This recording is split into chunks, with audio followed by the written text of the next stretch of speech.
Test, prova, test.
Di prendere posto perché stiamo per iniziare, grazie, molte grazie.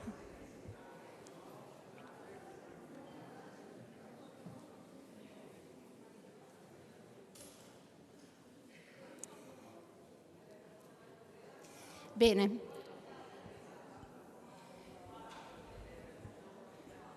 Buon pomeriggio a tutti e a tutti.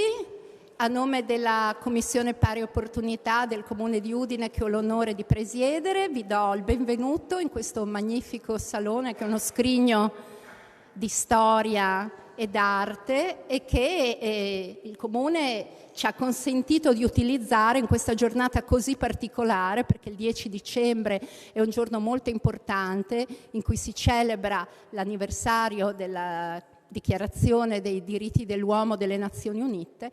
Ecco, ci è stato consentito di utilizzare questo spazio così importante della città per questo convegno dedicato al tema Donne, guerre e religioni, nostalgia di un futuro di pace.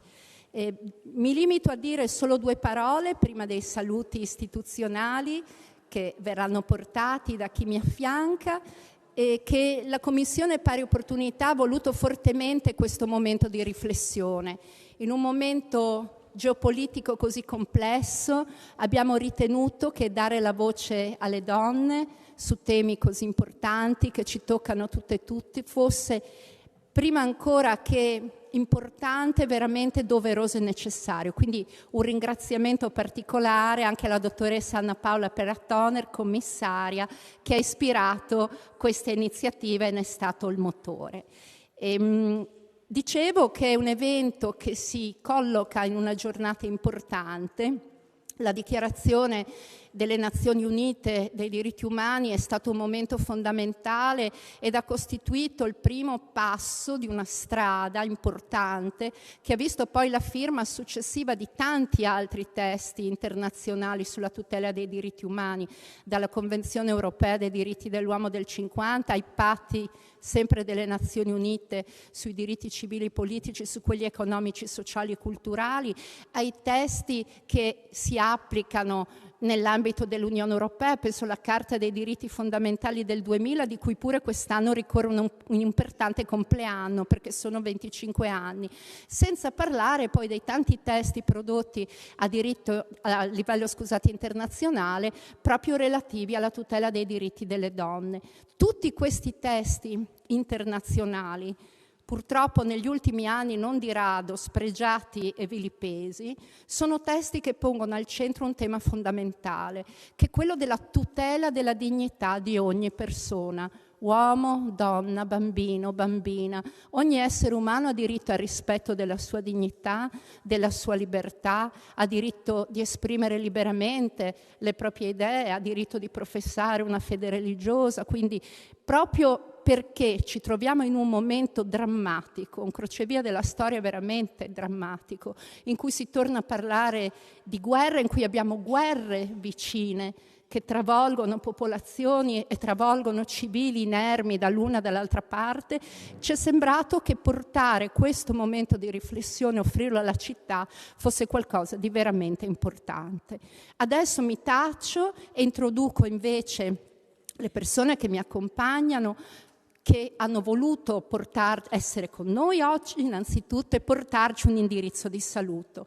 Innanzitutto quindi cedo la parola un po' al padrone di casa, cioè il vice sindaco Alessandro Venanzi, che rappresenta qui l'amministrazione comunale. Prego, e la ringrazio di essere qui con noi.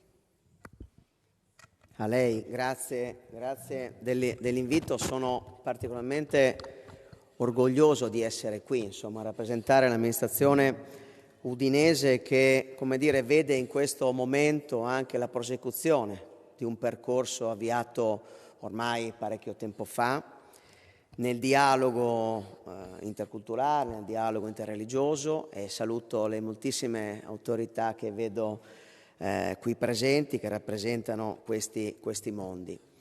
Ma soprattutto un ringraziamento particolare alla Commissione, che ha voluto evidentemente favorire questo tipo di percorso, a chi ha voluto questo incontro, l'Università Popolare, ma l'amica Anna Paola Peratoner che ha coordinato questo momento. Ovviamente un saluto alla mia collega Arianna Facchini, che ha delega specifica sul tema, e anche ad Alessandro Vigna, no, che è delegato, no, del sindaco nel rapporto con le comunità religiose di questa città. Una città che evidentemente, come dire, non ha bisogno, o meglio c'è sempre bisogno, ma non ha bisogno di battere un colpo più forte di altri sulla necessità del dialogo, sulla necessità di valorizzare le diversità, e le diversità come opportunità di crescita di una comunità e non di limite. Questo è un po' il dettaglio probabilmente del ragionamento che in questo momento dobbiamo cercare di affrontare. E di una città che evidentemente ha saputo, forse più di altre per vocazione, siamo in un luogo che rappresenta la storia di una comunità friulana che ha sempre basato sul dialogo, sul confronto, sulla sintonia tra le varie crocevie di popoli che l'hanno attraversata, un punto di forza. Ecco, siamo anche forse in un luogo, come dire, più simbolo di altri, no? Mi permetto di dire, per affrontare questi temi. Quindi insomma il saluto vi porto ovviamente anche da parte del sindaco, è un saluto, come dire, che vede oggi un punto di continuità in un percorso avviato, ma anche un punto necessario sul quale affrontare le sfide che avremo davanti. La comunità politica del territorio ha e avrà delle sfide importanti da affrontare, ma le affronteremo sempre con maggior coraggio e determinazione se avremo attorno allo stesso tempo istituzioni, associazioni, comunità religiose che assieme a noi ci aiutino in una crescita anche culturale e personale. Quindi grazie per questo momento, ma soprattutto grazie insomma, per quello che assieme riusciremo a fare. Grazie.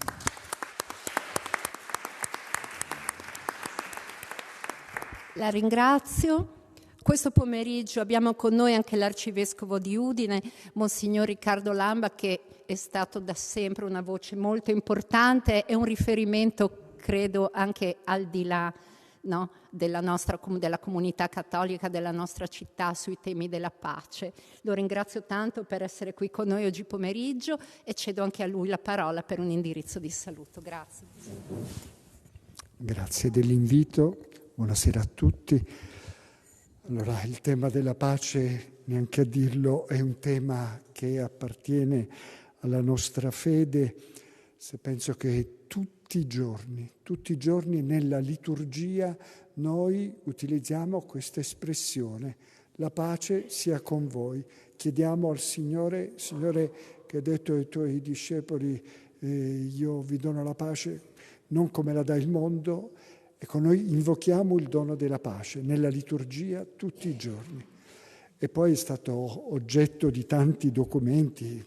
Pensiamo proprio, per chi di noi era appena ragazzino, forse alcuni di voi sicuramente sono nati dopo la Pace in Terris di Giovanni XXIII, ma per arrivare a Leone XIV, che ha esordito proprio così: la pace sia con voi. È l'augurio di fede, perché noi crediamo che la pace è un dono di Dio, ma è anche un impegno nostro, personale, a iniziare dalle relazioni che abbiamo tra di noi, nei nostri ambienti. Vediamo anche quanta aggressività ci sono quando si guida l'auto, quando si va al bar, proprio si palpa l'aggressività.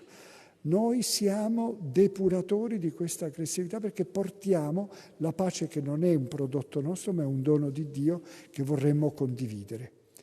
E poi c'è l'ultimo documento, proprio di 2 settimane fa, eravamo ad Assisi con i vescovi della Conferenza Episcopale Italiana ed è stato sottoscritto una nota, proprio una esortazione per una pace disarmata e disarmante.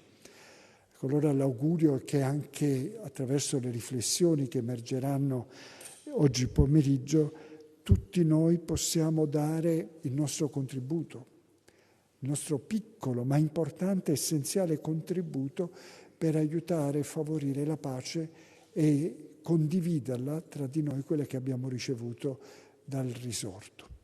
Grazie.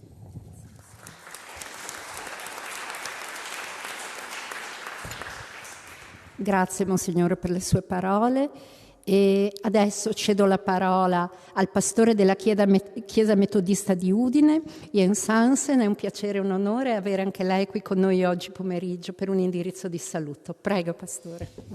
Grazie, è un onore anche per me.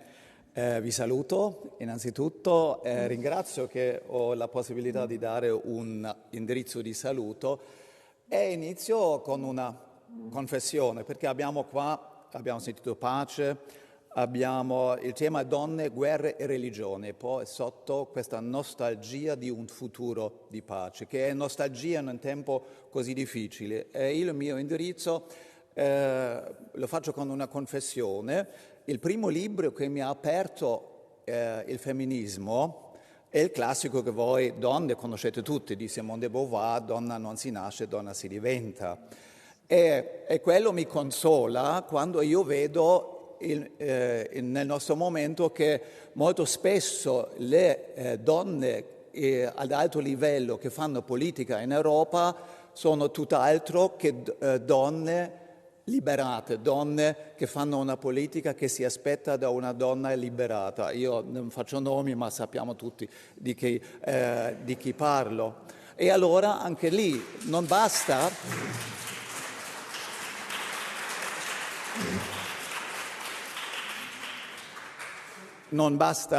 essere donna per fare una politica giusta, ma ci vuole la consapevolezza.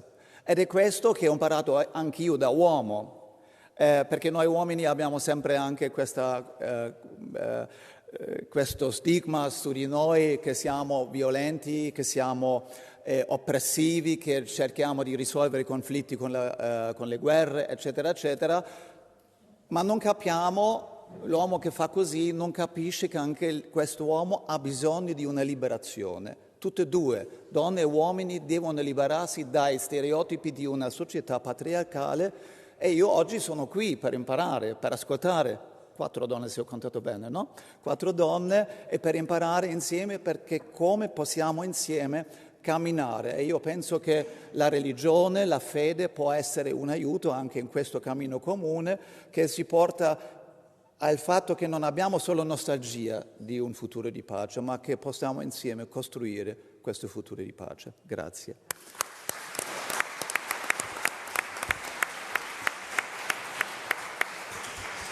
Grazie Pastore per le sue parole. Era previsto come ultimo saluto l'intervento di Renata Dalla Rica, che è vicepresidente della Commissione regionale per le pari opportunità. Sta arrivando, però era trattenuta da impegni di lavoro, quindi ci raggiungerà più tardi e le faremo portare magari il suo saluto alla fine.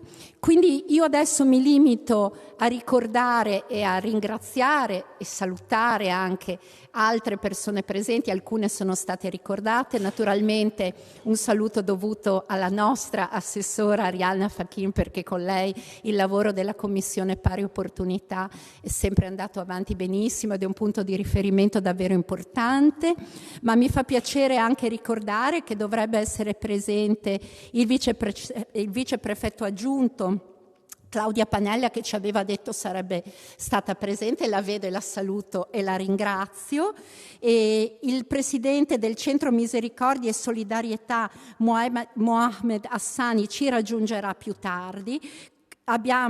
Avremo la presenza del consigliere delegato ai rapporti con la comunità religiosa, che ci raggiungerà anch'esso immagino tra breve, e poi volevo rinnovare, vedo rappresentanti di tante associazioni presenti, commissarie della Commissione Pari Opportunità che saluto, volevo in questa sede ricordare particolarmente l'apporto, il sostegno dato dall'Università Popolare. Dopo ascolteremo appunto Francesca Medioli, che gentilmente ha accettato l'invito a moderare questo pomeriggio di lavoro, quindi un grazie anche a questa vera e propria istituzione culturale che offre tanti momenti importanti di approfondimento e di cultura alla nostra città. Quindi un grazie a chi ha portato il saluto, a voi che avete partecipato, e adesso cedo il tavolo per l'inizio vero e proprio dei lavori, che saranno introdotti dalla dottoressa Anna Paola Peratoner, che è componente della Commissione Pari Opportunità del Comune di Udine, e saranno moderati dalla dottoressa Francesca Medioli, che è presidente dell'Università Popolare di Udine. Le ospiti, che vedo e ringrazio, saranno introdotte dalle nostre moderatrici. Grazie ancora e buon pomeriggio di lavoro a tutti noi.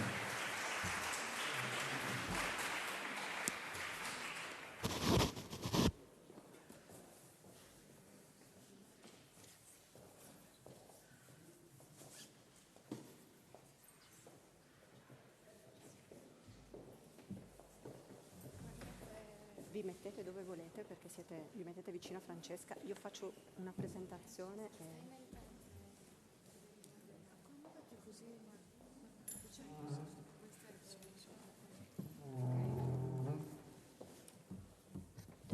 Questo funziona, sì.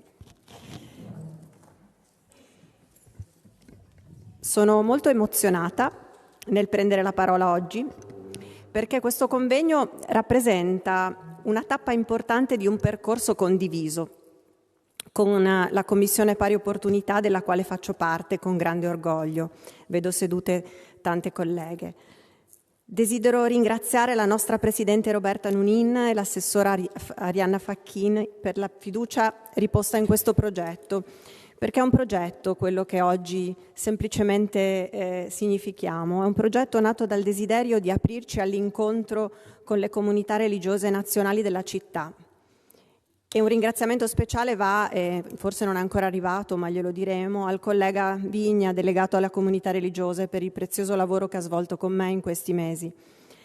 L'obiettivo che ci guidava era chiaro, è chiaro: dare protagonismo alle donne che spesso lontane dai riflettori svolgono un lavoro incredibile e poco conosciuto. Sono loro che tengono unite e in pace le nostre comunità laiche e religiose. Quelle comunità che a volte non vediamo se non nelle occasioni di festa, ma che lavorano tutto l'anno. E oggi, guardando questa sala, vedo molte di loro. Vi ringrazio di cuore per essere qui. Siete le vere tessitrici della convivenza, della solidarietà, della differenza che non divide ma genera senso. Le relatrici che ascolteremo oggi sono state individuate in 2 casi proprio grazie al dialogo con le comunità religiose cittadine, ma sono tutte e 4 testimoni di fede, pensatrici, donne capaci di gettare ponti. Le presenterà nel dettaglio Francesca Medioli, che voglio ringraziare per aver curato insieme a me con sapienza e competenza questo convegno, quale presidente di una prestigiosa istituzione cittadina, l'Università Popolare di Udine, che è storica e ha insegnato per 20 anni nel Regno Unito presso l'Università di Reading e che insegna attualmente presso l'Università Ca' Foscari di Venezia, proprio storia religiosa e storia delle donne di genere. Oggi affronteremo un tema immenso, quello della guerra e della pace, ma lo faremo da una prospettiva precisa, quella di 4 donne appartenenti a fedi religiose diverse, con formazioni professionali diverse, ma con uno sguardo femminile che tiene insieme fede e femminismo, spiritualità e critica, pace e conflitto, in un tempo che ci chiede nuove parole e nuovi paradigmi. 2 parole sullo scenario bellico prima di entrare nel merito di questo incontro. Perché l'Università di Uppsala in Svezia ospita uno dei progetti di ricerca più autorevoli, indipendenti e accurati al mondo sui dati relativi ai conflitti armati, e il programma di questa università parla di un numero di conflitti armati con attori statali attivi che ha continuato a crescere in questi anni, passando da 59 nel 2023 a 61 nel 2024. Se andiamo a vedere le vittime dei conflitti da loro dichiarati, parliamo di tassi negli ultimi 2 anni molto più alti dal 1989, e i 2 conflitti a noi più vicini sono i più drammatici. Il conflitto tra Russia e Ucraina rimane il più mortale al mondo, con quasi 75.700 vittime registrate. Rappresenta quasi il 59% di tutte le morti causate da conflitti nell'anno, leggermente più dei 75.200 del 2023. In Palestina, secondo questo programma dopo il 7 ottobre, giorno in cui Hamas ha ucciso oltre 1 migliaio di cittadini israeliani. Tra ottobre 2024 e la fine del 2023 e la fine del 2024, quasi 50.000 persone, e oggi ormai a fine 2025 siamo a 70.000, sono state uccise a Gaza e la maggior parte sono civili. Dal 2010, sempre la stessa università, dice che il numero di conflitti che coinvolgono gli stati nel mondo è quasi raddoppiato e il numero totale di morti è quintuplicato. Se il compito dei ricercatori è quello di raccogliere e condividere dati sulla violenza, quello dei cittadini e della politica dovrebbe essere di non restare indifferenti davanti alla violenza di questi dati. E allora, di fronte a tutto questo, la voce delle donne è preziosa per noi.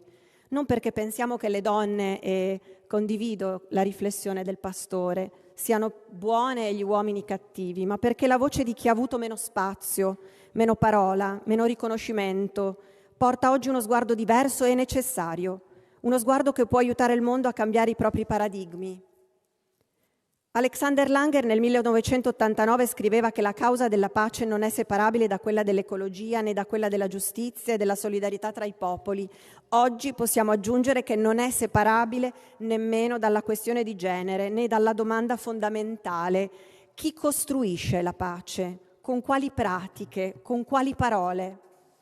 Abbiamo cercato con questo convegno di offrire una visione capace di tenere insieme lo sguardo e l'impegno delle donne, con la riflessione femminista che attraversa anche le religioni, decostruire le credenze misogine del patriarcato, quelle che filosofi, teologi, canonisti hanno costruito nei secoli per giustificare l'inferiorità femminile. È un compito grande che spetta alla teologia e non è l'obiettivo di oggi, ma oggi sentiamo l'urgenza di tessere senso ed è da qui che partono le mie 3 provocazioni per le relatrici, 3 tracce per ascoltare e per dialogare.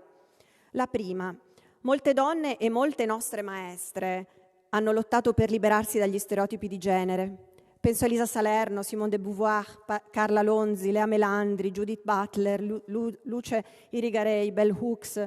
Altre mie maestre sono state Simone Weil, Etty Hillesum, Hannah Arendt, incontri dell'anima per me, che hanno segnato il mio cammino di femminista e di credente impegnata. Ho scoperto il femminismo proprio nella mia esperienza decennale di catechista, lo dico all'arcivescovo, quando ho incontrato l'insignificanza delle donne dentro molte istituzioni religiose e ho condiviso con Bell Hooks un'intuizione decisiva.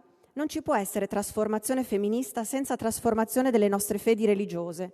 Dice Bell Hooks: non c'è conflitto tra femminismo e spiritualità cristiana, e lo stesso vale per le donne ebree, buddiste, musulmane. Stare insieme, confrontarsi è già una pratica politica. Questa è la bellezza anche della Commissione Pari Opportunità. Siamo qui per questo, per ricordarci che le istituzioni vanno ripensate, ma che per farlo servono nuove pratiche e un nuovo linguaggio. Serve un'alleanza tra le donne, trasversale alle fedi, per ripartire dalla pace, una pace di cui oggi abbiamo un'immensa nostalgia. Seconda provocazione: le nostre maestre ci hanno insegnato l'importanza della genealogia femminile e vorrei ricordare la figura di Elisa Salerno, vicentina, donna credente, ribelle, combattiva, vissuta tra 800 e 900, combatté con forza contro il potere clericale per liberare le donne dal pregiudizio sessista. La mia Chiesa, la Chiesa cattolica, con molti suoi complici fuori da lei, ha tradito il proprio mandato tutte le volte in cui ha negato l'intelligenza delle donne, la loro istruzione, la loro sapienza, le ha mantenute nell'abbassamento, nella cecità, le ha bruciate sul rogo o messe in convento oppure in manicomio, quando non rientravano nel modello dell'obbedienza o conveniva chiuderle dentro.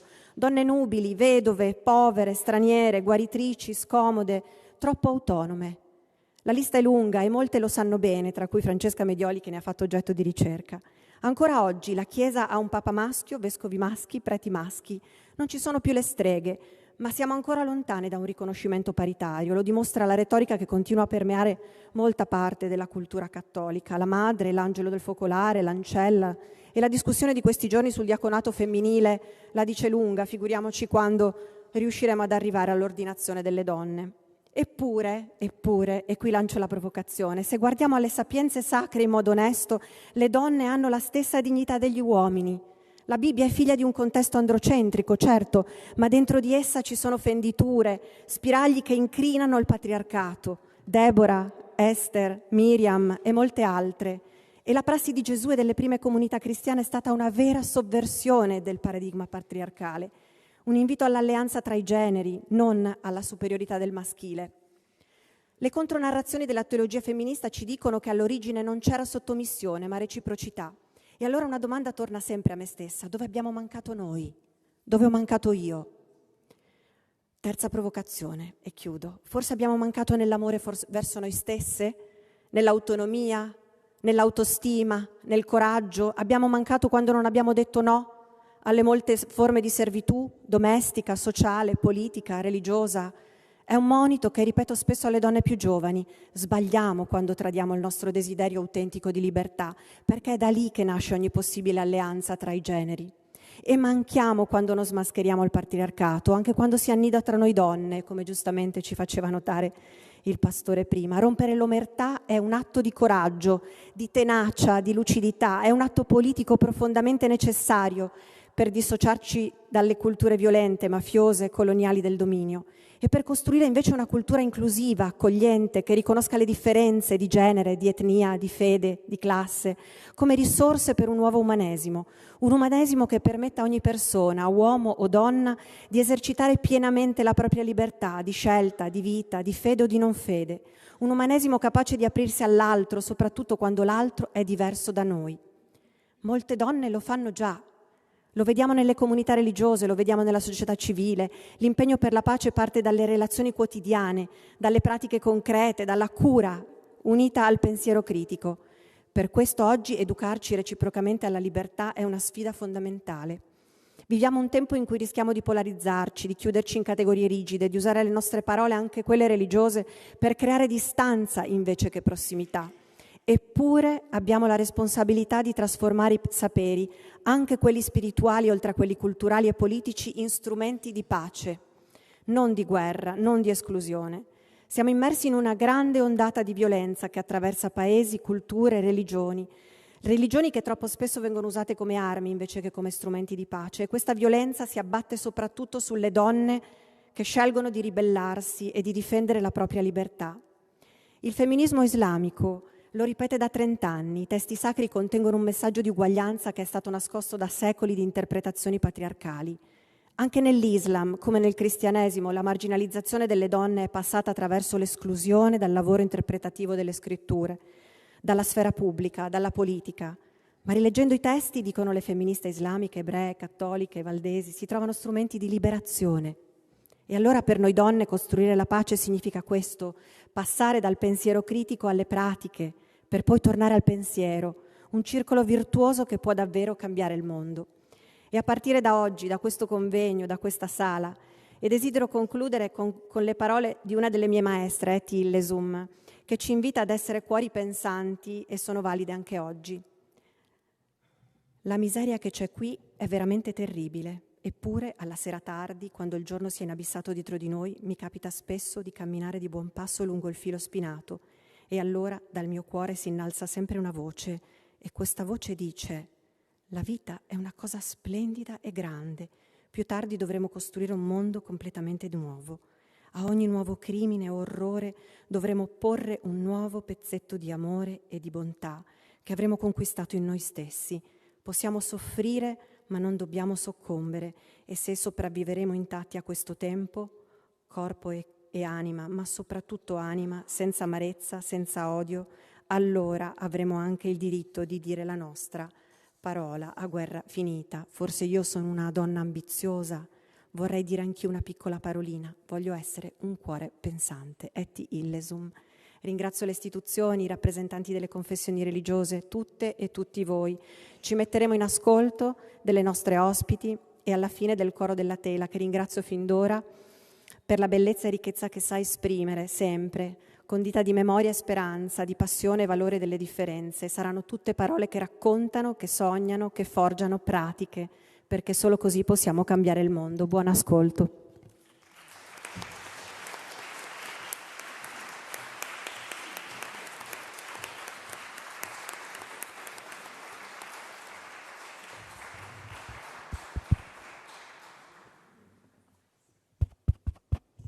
Buonasera, grazie di essere qui a tutti e a tutte così numerosi. Io sono Francesca Medioli, Università Popolare, e vorrei iniziare con una citazione. We are here on a mission from God. Ovviamente è uno scherzo. I Blues Brothers, noi siamo qui in missione per conto di Dio. Non è così. Noi siamo qui oggi per parlare e confrontarci. Io personalmente sono agnostica, lo dichiaro per trasparenza, e quand je dis moi, ce n'est qu'une façon de parler. Altra citazione da un altro film, Les enfants du paradis di Marcel Carné. Quando dico io, non è che un modo di dire. È importante postulare uno scetticismo sulla differenza che può avere l'apporto delle donne o non avere, ma siamo qui per confrontarci e vorrei ricordare una costituente democristiana che nel suo discorso disse: tanto peggio di come avete fatto voi, noi non faremo mai. E vorrei anche ricordare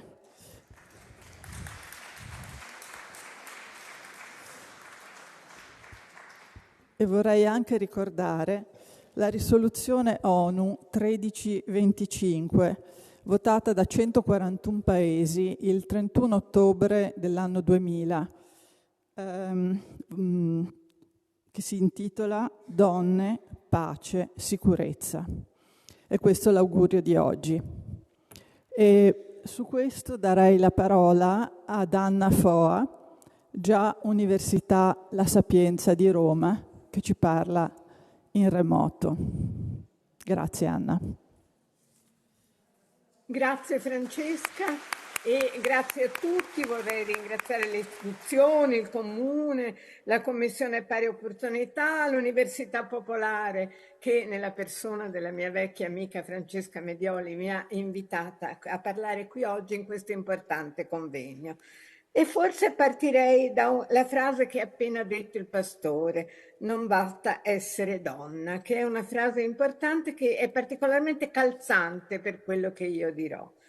Cominciamo da una contrapposizione fra quello che ovviamente parlerò di Israele, che è rispetto all'ebraismo il tema che coinvolge di più la guerra, nel senso che è il mondo israeliano che in questo momento si interroga sulla guerra, ha a che fare con la guerra, ha avuto a che fare con la guerra, riceve e continuamente dà pareri, proposte, lavora sulla guerra. Noi nella diaspora sia americana che europea come ebrei in questo momento ne siamo lontani. Io sono un'ebrea diasporica, anche se come Francesca sono assolutamente agnostica, ma vorrei partire dal prima della guerra per vedere, analizzare come le donne ebree in Israele si sono rapportate di fronte al tema della guerra, come il loro essere donne ha condizionato la loro posizione di fronte alla guerra e anche quali sono state le trasformazioni che quegli eventi successi dopo il 7 ottobre, ma forse anche quelli prima, a partire dalla lunga storia del conflitto fra Israele e Palestina e dalla lunga storia dell'occupazione, forse anche prima hanno determinato. Ora, una cosa caratterizza sicuramente Israele ed è l'ha caratterizzata nel tempo e continua a caratterizzarla, ed è la forte contrapposizione fra laici e religiosi. Una contrapposizione che in Occidente, che nel mondo europeo e anche nel mondo americano non è assolutamente percepibile e che fa sì che una persona che per la prima volta si reca in Israele, un ebreo della diaspora che per la prima volta si reca in Israele, si stupisca di questa contrapposizione. È una contrapposizione che non coinvolge solo la sfera della fede, della religione, ma coinvolge tutto il modo di concepire la politica, l'essere presente nella società, il modo, i rapporti fra generi, i rapporti fra i figli e i genitori, tutta la sfera della percezione del mondo è coinvolta in questa contrapposizione. Da una parte i religiosi che sono diventati sempre più estremisti, come diremo, e dall'altra invece i laici che hanno assunto su di sé un compito, direi, che nel resto del mondo, almeno certamente in alcune sue parti, è stato invece assunto dalla religione, dalle religioni. Il cattolicesimo è fortemente volto verso la pace, verso l'impegno sociale, altrettanto non si può dire della religione ebraica, tranne rare eccezioni che ci sono naturalmente, altrimenti potremmo chiudere gli occhi e strapparci i capelli, ma tranne queste rare eccezioni altrettanto non si può dire della religione in Israele. E questo vuol dire che questo fatto che la religione non abbia solo un rapporto con la sfera della fede, ma sia in realtà all'agnosticismo, ma sia in realtà qualcosa che coinvolge proprio il proprio posto nella società, il proprio modo di concepire la realtà, il proprio modo di concepire l'esistenza, vuol dire che esiste una forte connessione fra, per esempio, il laicismo e i rapporti con i palestinesi, o fra la religione, l'accettazione della religione, la religione ebraica,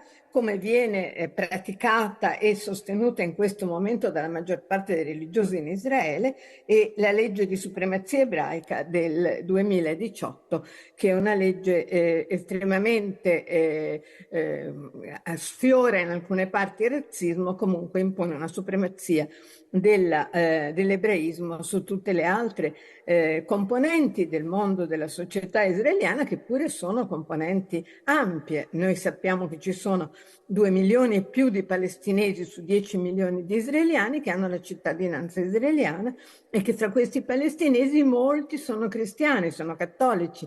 Io ricordo ormai 20 anni fa, quando ci ho abitato brevemente, sui balconi delle case di Haifa, che è una città particolarmente mista, fiorivano gli alberi di Natale con le loro luci, ed era qualcosa che non si vedeva nel resto di Israele, ma che ti dava un senso, anche per me agnostica, dava un senso in qualche modo di pacificazione.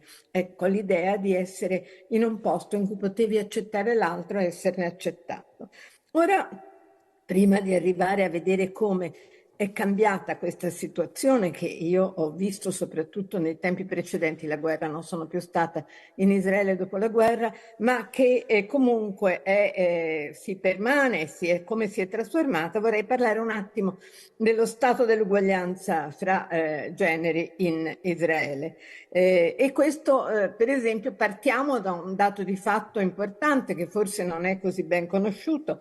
Esistono donne laiche, evidentemente metà della popolazione è laica, non è religiosa o ha una religiosità che si ferma soprattutto sull'osservanza familiare, sul culto sull'accettazione delle feste, su uno status quo con il resto della società, ma che comunque non implica una religione forte, i cosiddetti ebrei di Kippur, per intenderci, cioè quelli che vanno in sinagoga solo a Kippur.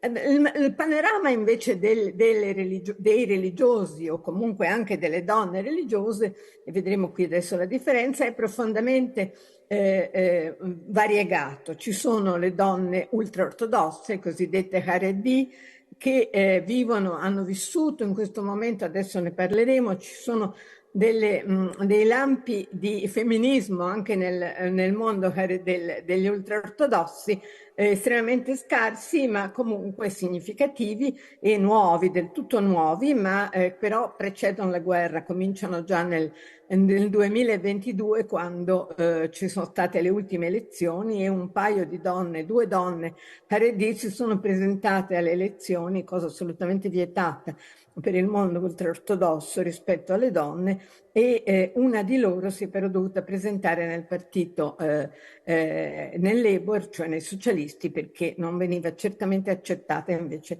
nei partiti Haredim. E poi ci sono le sioniste religiose che sono le donne che vediamo nelle manifestazioni col capo coperto, ma anche molto impegnate, molto, direi, usiamo questo termine perché ho sentito delle cose terribili in alcuni video da alcune ministre o deputate alla Knesset dei partiti religiosi molto violente. E queste donne hanno una partecipazione politica che precede in qualche modo la guerra, ma che si è particolarmente acuita nel corso della guerra. Ma non direi che abbiano mai avuto un'accettazione, una partecipazione particolarmente ampia, nel senso che nonostante tutto il mondo della politica in Israele è un mondo essenzialmente maschile e anche la partecipazione delle donne come deputate è minore di quanto ci si potrebbe aspettare in un mondo in cui invece praticamente dalla sua formazione le donne fanno il servizio militare e sono presenti nell'esercito. Quindi non esiste un femminismo di origine che renda la partecipazione e la parità di genere in Israele particolarmente importante, anzi rispetto a molti paesi anche dell'Europa è minore proprio per la presenza di questi partiti religiosi che abbassano, diciamo, il numero, diciamo, e rendono una parte almeno della società religiosa femminile ebraica come priva di possibilità di accedere all'esterno. Le elezioni del 22, che sono poi quelle che hanno portato in qualche modo alla guerra, ma comunque al fatto che partiti religiosi sia laici sia religiosi che laici di estrema destra hanno sostenuto il governo di Netanyahu, è la maggioranza del Parlamento che abbiamo oggi, che ha portato avanti tutta la guerra di Gaza.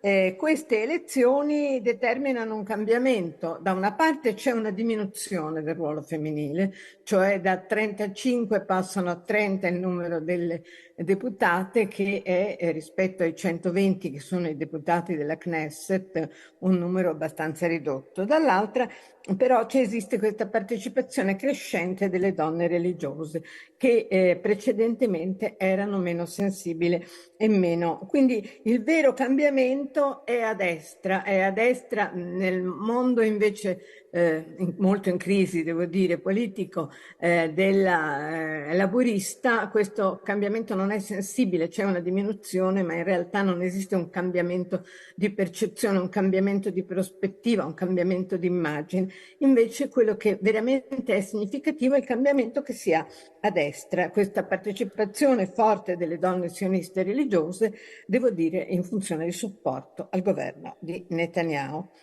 Dopo il 7 ottobre assistiamo a una continuazione di questa situazione, nel senso che i partiti religiosi in Parlamento, anche per bocca delle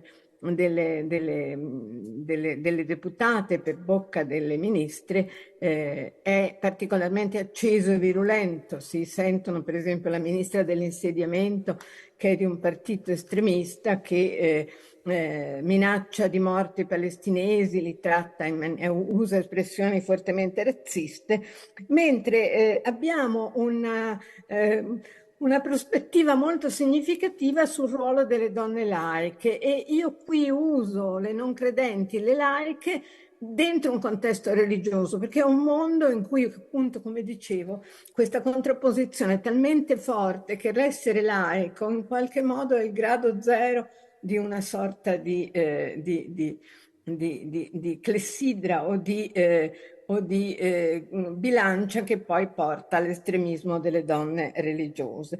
Le donne laiche sono quelle dei kibbutzim che abbiamo visto distrutti il 7 ottobre. Erano kibbutzim è il plurale di kibbutz, erano kibbutzim laici, non religiosi, per lo più. Evidentemente questo non implica che ci sia una separazione netta all'interno, possono essere dei figli che diventano religiosi e i padri non lo sono o viceversa, ma resta il fatto che sono in maggioranza kibbutzim laici, lo abbiamo visto e sentito molte volte, sono kibbutzim di persone impegnate nel rapporto con i palestinesi, con la pace. Vorrei citare qui il nome di una donna straordinaria che aveva oltre 70 anni, Vivian Silver, che è stata assassinata il 7 ottobre.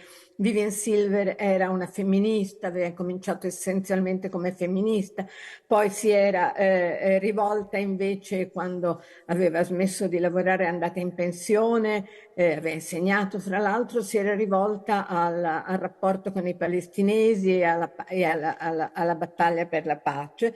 Era fra quelli che accompagnavano i malati da Gaza negli ospedali israeliani e li riportavano indietro periodicamente per dare un aiuto e era molto conosciuta, fra l'altro, era anche una giornalista, è stata assassinata il 7 ottobre e questo ha determinato, fra l'altro, la morte di questa donna anziana e così impegnata politicamente che aveva passato tutta la vita nella battaglia femminista, poi nella battaglia per la pace, ha determinato una sorta di senso di tradimento da parte, ho letto un articolo su questo che con delle testimonianze da parte degli abitanti dei kibbutzim che si sono sentiti come se anche la loro partecipazione, la loro empatia e la loro battaglia che a volte durava da anni e anni non fosse stata riconosciuta. E questo mi sembrava molto interessante. E dall'altra dicevo, cercando di continuare a chiarire anche questa trasformazione, direi che è continuata forse, non lo so bene, perché ciò che filtra dal mondo ultraortodosso è appunto molto, molto filtrato, è un mondo abbastanza chiuso, tale da non consentire fra l'altro alle donne una grande visibilità e quindi non è che abbiamo dei proclami femministi, abbiamo 2 o 3 persone, 2 o 3 donne che hanno tentato di uscire dal femminismo, che vediamo nelle immagini con i capelli sciolti, senza la parrucca o il copricapo, che sono obbligate nel mondo ultraortodosso e anche nel mondo sionista religioso a portare le donne sposate e che, come vi dicevo prima, hanno partecipato alla campagna elettorale del 2022 senza essere elette, ma cercando una di loro, militando nel Labour Party, quindi non nel suo partito. E quindi si ha come la sensazione che senz'altro una spinta dentro questa trasformazione immane che ha colpito, che interessa la società israeliana, che dopo il 7 ottobre e durante la guerra, sia qualcosa che ha portato a un'uscita di una parte del mondo ultraortodosso. Fino a questo momento io ricordo alcune case, alcuni eventi di questo tipo, chi usciva dal mondo ultraortodosso, che sono poi i neri con i riccioli che vediamo a Mea Shearim, che vivono come se fossero in Polonia nell'Ottocento, chi usciva da quel mondo ne chiudeva tutti i rapporti, ne era in qualche modo rinnegato. Ricordo tanti anni fa, ormai 20 o 30, il caso di una ragazza che ne era uscita, aveva combattuto contro i suoi parenti, si era proposta anche alla televisione, aveva proposto la sua esperienza di vita e di rifiuto dell'oppressione dentro la famiglia, che poi alla fine,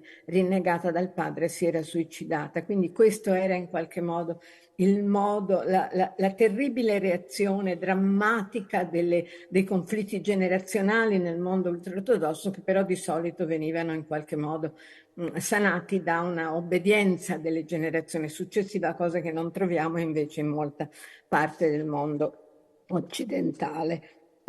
Ora, che dirvi, è un mondo estremizzato, è un mondo che non soltanto per la guerra, ma anche per la guerra, un mondo dove le parole sono pietre, dove le donne che parlano tirano le pietre in maniera simile a quella degli uomini. Le affermazioni che ho sentito dalla bocca di queste ministri o di queste deputate sioniste religiose non avevano nulla da invidiare a quelle di Smotrich o di Ben-Gvir, cioè dei maggiori esponenti dell'estremismo religioso dentro il governo israeliano. Ma dentro questa esperienza ho la sensazione che le donne stiano mancando al ruolo che invece tutte le nostre ci aspettiamo dalle donne, quello di essere dei ponti di pace, come è stato detto, quello di avere un ruolo di mitigazione dei conflitti, quello di intervenire per la pace e non per la guerra. Qui ci troviamo di fronte a un mondo femminile che interviene per la guerra, non le laiche, certo. Da che cosa deriva tutto questo? Deriva forse da questa forte contrapposizione che credo non consenta un dialogo fra i due mondi, fra laici e religiosi, in cui i due mondi sono nettamente separati. Passare da uno all'altro diventa rischioso e coinvolge delle emozioni e chi passa è difficile che si passi dal mondo laico a quello religioso, è più facile che si passi dal mondo religioso a quello laico, ma anche qui c'è quasi una necessità di narrarsi, non solo nelle donne ma anche negli uomini, di raccontare questa esperienza che diventa improvvisamente quasi una rinascita della Fenice dalle ceneri, qualcosa in cui non rifiuti solo la religione, ma insieme con la religione rifiuti l'uccisione, rifiuti il tirare le bombe a Gaza, rifiuti tutta una serie di cose. Ecco, le donne in questo contesto sembrano aver perso il ruolo che gli stiamo attribuendo, che si è attribuito di in qualche modo portatori di pace maggiore di quello degli uomini. Da cosa deriva tutto questo? Ovviamente io non credo in nessun modo che derivi dalla religione ebraica in sé, nel senso che niente in quello che l'ebraismo diasporico, che i testi, che la filosofia ci ha dato in questi anni ci prepara a una cosa del genere. Le parole di Et Illesum che sono state appena citate e che io amo in particolare sono parole che invece ci portano non solo verso una considerazione straordinaria dell'altro, ma anche verso un'accettazione, un perdono interno, subito, immediato rispetto anche a quello che viene considerato il nemico. Ricordo le bellissime parole di Et Illesum sui tedeschi, sul soldato tedesco, sulla pena che gli faceva questo soldato tedesco che pure urlava, strepitava ed era cattivo, mettiamo le virgolette su questo termine. Ecco, qui siamo di fronte a un altro mondo, un mondo in cui hai la sensazione che l'essere donna non porti in nessun caso a nient'altro che a dire do i miei figli in nome di Dio per difendere Israele e per difendere Israele e solo Israele, per non difendere niente altro che gli ebrei di Israele. Il messianismo può spiegare questo, la deriva religiosa di questo mondo, la sua opposizione al mondo o la politica. Io mi limito semplicemente qui a fare una constatazione che è una constatazione che mi dà molto dolore perché viene fatto in rapporto alle altre religioni. Vedo invece tante speranze e tante possibilità nel mondo islamico. Ho fatto un corso a Firenze per 2 o 3 anni per le guide islamiche e devo dire che le donne erano straordinarie, erano vivacissime, avevano un'intensità di cogliere tutte le possibilità, tutte le aperture, tutte le il dialogo con gli altri che anche le guide islamiche maschili invece non avevano. Ecco, niente di tutto questo lo ritrovo nel mio mondo ebraico di oggi in Israele, niente di tutto questo. Però per concludere, c'è un piccolo momento che mi dà sollievo. Una delle ultime manifestazioni che si sono realizzate in Israele prima del 7 ottobre, una manifestazione di quelle contro gli attacchi del governo di Netanyahu alla Corte Suprema e quindi una messa in discussione pesante della democrazia in Israele, è stata forse la penultima prima del 7 ottobre, che sono manifestazioni durate tutti i sabati per mesi e mesi lungo tutto il 2023. E in una di queste ultime manifestazioni c'erano stati appena 2 episodi di discriminazione contro le donne che riguardavano gli autobus che circolavano vicino ai quartieri ultraortodossi. C'è una particolare attenzione ai quartieri ultraortodossi e in particolare agli autobus. Si non si chiede formalmente, non c'è stata ancora legge in questo senso, però c'è una spinta a chiedere che le donne si mettano dietro negli autobus e gli uomini davanti quando questi autobus attraversano dei quartieri ultraortodossi come Mea Sherim a Gerusalemme. Ora, quello che era successo era che due ragazzine in uno di questi autobus, due ragazzine sedicenni in shorts, erano state avvolte in coperte e messe dietro perché potevano turbare la modestia degli ultraortodossi nei cui quartieri stavano passando. La manifestazione di quel sabato si è svolta all'insegna del motto "L'Iran è qui", e in tutta la manifestazione hanno parlato solo donne, e questo accenno all'Iran, questo fatto che era l'accenno alla separazione dei sessi, l'accenno all'imposizione del velo, l'accenno alla supremazia maschile su quella femminile, mi è sembrata quasi un'esagerazione rispetto a quella che era la situazione. La situazione sta peggiorando anche all'interno di Israele. Per ora niente di tutto questo è possibile, però non so se si va avanti in questo modo, quanto tutte le conquiste delle donne che hanno riguardato anche le donne che sono andate in Israele, le donne che hanno fatto l'Aliyah, le donne che sono cresciute in famiglie laiche, di fronte a questa terribile allargamento di una religione che si vede guidata da Dio a estendere sempre di più i confini senza curarsi dell'altro, non so se questo non coinvolgerà alla fine anche le donne. Grazie.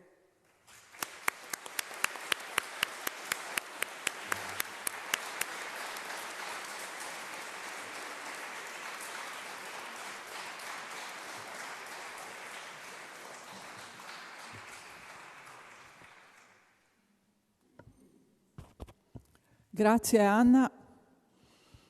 E adesso diamo la parola a Sor Linda Pocher, pontificia facoltà di Scienze dell'Educazione Auxilium, la quale viene da Roma ma oggi gioca in casa perché è udinese, e ci parlerà di imparare e trasmettere il linguaggio della cura. Sor Linda. Grazie mille. Buonasera a tutte e a tutti. Una grande gioia per me essere qui questa sera, anche perché, come si diceva, sono nella mia città e quindi è sempre bello poter condividere alcune riflessioni qui e poi in questa sede così speciale, no? Che è questo salone del Castello di Udine. Io ho organizzato la mia riflessione con 2 premesse e 3 quadri. Quadri nel senso proprio di quadro, di dipinto. E comincio subito dalle 2 premesse. La prima premessa è che in questo tempo io ho sempre più l'impressione che stiamo attraversando un grande cambiamento culturale che sta avvenendo anche attraverso di noi, ma anche oltre noi, oltre quello che noi facciamo, ed è un cambiamento che sta portando le nostre società, almeno in Occidente, a passare da una divisione, un'organizzazione sociale basata sulla complementarietà dei sessi, dove gli uomini fanno alcune cose e le donne fanno altre cose, e funziona così, per tanti secoli ha funzionato così, invece a una struttura sociale organizzata sulla reciprocità. La reciprocità significa che ci sono differenze, ma c'è una possibilità di scambio di ruoli, di scambio di doni. Non c'è una rigidità che determina i ruoli, gli spazi e le funzioni. E questo lo vediamo, penso, a livello della vita familiare. Quando guardo mia sorella e mio cognato, come loro giocano i ruoli nella coppia è molto diverso da mia madre e mio padre. Penso che vi vengono in mente delle cose mentre dico questo. E questo sta succedendo anche nel dibattito ecclesiale. Il processo sinodale ha aperto una possibilità di ripensare i ruoli, le funzioni e il modo di vivere, di condividere le differenze all'interno della comunità ecclesiale. E ovviamente si tratta di un passaggio che comporta una quota di sofferenza da parte di tutti, Anche qui penso che vi possono venire in mente tante cose, no? Senza bisogno di fare esempi. Allora la domanda che guida la mia riflessione in questo tempo è: come si può accompagnare questo passaggio senza che diventi una guerra? Come si può accompagnare questo passaggio limitando la violenza dalle due parti? Ci sono tante forme di violenza, no? C'è una violenza dei gesti, c'è una violenza delle parole, c'è una violenza che è manipolazione, sono tante le forme di violenza. Questa è la mia grande domanda, diciamo, che rimane sullo sfondo. Fine della prima premessa. Seconda premessa. Io non sono solamente cattolica, all'interno della Chiesa cattolica appartengo a una grande famiglia carismatica che è quella salesiana, e quindi mi caratterizza una passione particolare per l'educazione, per la dimensione educativa. E quindi ovviamente mi immagino che una via d'uscita, per rispondere alla prima domanda, forse si può trovare nell'educazione, nell'imparare e insegnare qualche cosa. Fine della seconda premessa. Trovo qualche ispirazione a questa prima domanda, a questa seconda convinzione, in un messaggio che Papa Francesco ha pronunciato il 1 gennaio del 2023, Giornata Mondiale della Pace. E a partire da questo messaggio voglio disegnare 3 quadri. Il primo quadro riguarda l'insegnamento di Papa Francesco in questa giornata per la pace, dove lui tesse insieme questi 2 fili, le donne, in particolare Maria, perché il 1 gennaio è anche la festa di Maria Madre, la solennità di Maria Madre di Dio, la pace e il tema della cura, che è anche nel titolo del mio intervento. Nel secondo quadro vorrei far dialogare con Francesco una grande filosofa italiana che si chiama Luigina Mortari, e che ha lavorato tutta la sua vita e ancora lavora, perché ancora scrive e pubblica sul tema della cura, con una particolare attenzione alla riflessione femminista, alla riflessione delle donne su questo tema. E l'ultimo quadro poi vorrei insieme a voi guardare un po' a Gesù, al fondatore, a come Gesù si è relazionato a questo grande tema, a questa grande esperienza della cura, e per vedere se da questa sua esperienza possiamo trovare la risposta alla domanda dell'inizio, no? Che cosa possiamo imparare, che cosa abbiamo bisogno di imparare per poter attraversare il tempo che viviamo costruendo pace, limitando la violenza e costruendo la pace. Primo quadro. 1 gennaio 2023, Papa Francesco, durante l'Angelus in piazza San Pietro, dice: se vogliamo avere un anno nuovo che sia un buon anno nuovo, se vogliamo avere un anno nuovo che sia un anno di pace, dobbiamo imparare il linguaggio nuovo della cura. E usa questa espressione un po' strana, il linguaggio nuovo della cura. Ed è un'espressione strana, perché se ci pensate l'essere umano non sopravvive senza cura, anche a differenza, no, di tanti animali, tanti mammiferi che nascono, non so chi ha visto nascere un vitellino, dopo 3 minuti è in piedi, no? Cammina da solo. I nostri bambini hanno dei tempi molto più lunghi in cui sono totalmente esposti, sono sempre esposti alla morte, se non c'è una cura, se non c'è qualcuno che li prende, che li scalda, che li nutre. Quindi diciamo che la cura è una dimensione fondamentale della vita umana.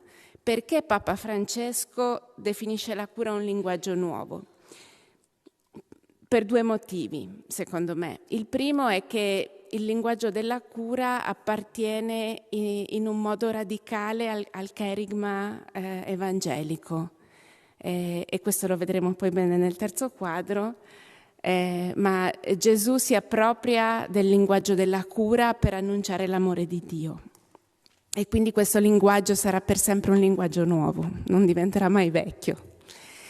Ma c'è un altro motivo, ed è che il linguaggio della cura diventa un linguaggio conosciuto dalle discipline e quindi diventa un linguaggio della teologia solamente nel XX secolo e solamente dopo che le donne sono entrate nelle accademie, nelle università, nelle facoltà e hanno potuto iniziare a studiare filosofia, teologia, psicologia, sociologia, perché prima qualche traccia di riflessione sulla cura si trova nell'antichità, poi c'è qualcosa in Heidegger, ogni tanto emerge, però diciamo che questo tema della cura era sempre un po' relegato a qualcosa appunto che fanno le donne o che fanno i servi anche, no?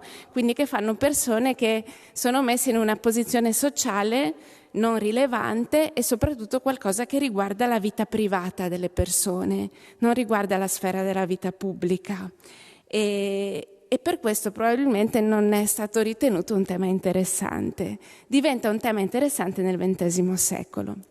Per Papa Francesco questo tema della cura è un tema fondamentale, non soltanto in questo messaggio, l'Angelus è un piccolissimo testo molto breve, è un tema fondamentale che ritorna continuamente, soprattutto nell'enciclica Laudato Si, dove si parla appunto della cura della creazione e Francesco si vede che assume nel suo magistero tutta la riflessione sulla cura che appunto nel XX secolo è stata tanta, sull'etica della cura. Che cosa vuol dire etica della cura? Vuol dire essere capaci di mettere l'altro al centro della nostra attenzione, non noi stessi, ma non l'altro in senso astratto, non l'idea dell'altro, ma l'altro concreto, con quello di cui ha bisogno in questo momento e cercare di rispondere, di corrispondere a questo bisogno. E in questo 1 gennaio, dove Francesco non è che fa tanta teoria della cura, però dice guardiamo Maria nel presepe. Che cosa fa Maria nel presepe? Non intrattiene i pastori, non va a parlare coi re magi, non fa un comizio, si prende cura del bambino, lo avvolge in fasce e lo depone nella mangiatoia. Ed è quello che poi continuerà a fare, prendersi cura del bambino. E Francesco dice questo è quello che tutti dobbiamo imparare a fare se vogliamo un futuro di pace. E poi anche si spinge a dire quali sono i livelli della cura, descrive l'azione della cura secondo 3 livelli. Ci sono 3 cose che dobbiamo fare, quindi abbandona Maria e dice dobbiamo fare 3 cose se vogliamo prenderci cura. La prima è prenderci cura di noi stessi. E questo è interessante perché non è molto tipico, no? Quando si parla dell'amore materno, quando si parla anche dell'amore cristiano, si tende sempre a dire per prima cosa, no? Prendiamoci cura degli altri. E chi conosce un po' la letteratura femminista sa che questa è una grande trappola, perché non possiamo prenderci cura degli altri se non stiamo sufficientemente bene con noi stessi. Quindi Francesco dice, prima di tutto prenditi cura di te stesso. Poi c'è un secondo livello che è prenditi cura dell'ambiente in cui vivi. Anche questo è interessante. Prenditi cura dell'ambiente. E solo al 3° posto prenditi cura degli altri, prenditi cura del prossimo.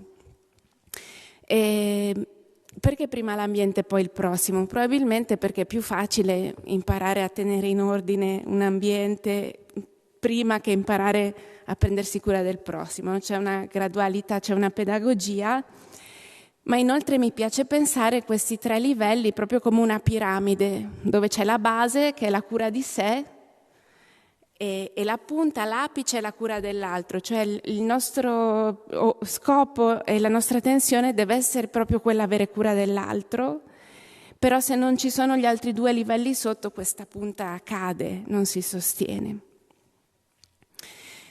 Fine del quadro su Papa Francesco. Secondo quadro, Luigina Mortari, una autrice che io amo tantissimo, ha dei testi molto belli legati al tema della cura, e in uno che si intitola La pratica della cura, lei si confronta in modo particolare con la proposta della relazione materna come modello della cura, che è quello che fa Papa Francesco, no? Papa Francesco dice: vuoi sapere come prenderti cura? Guarda una madre con il suo bambino, guarda Maria come si prende cura di Gesù. Luigina Mortari dice: ma veramente forse questo non è proprio l'esempio migliore. Perché? Perché la relazione tra madre e figlio è una relazione unica. È una relazione unica perché passa attraverso il corpo, cioè c'è un legame tra madre e figlio che passa attraverso il sangue, il corpo, che è un legame unico che non si può replicare e che crea delle condizioni per questa relazione che sono assolutamente uniche. Ma poi c'è un altro punto, dice Luigina Mortari: è rischioso prendere il rapporto madre-figlio come modello della cura perché siamo tentati a idealizzare fortemente questa relazione, a una forte idealizzazione della relazione materna tra madre e figlio. E questo è un altro grandissimo tema della riflessione femminista, perché le donne si sono rese conto faticosamente che l'idealizzazione è una forma di violenza.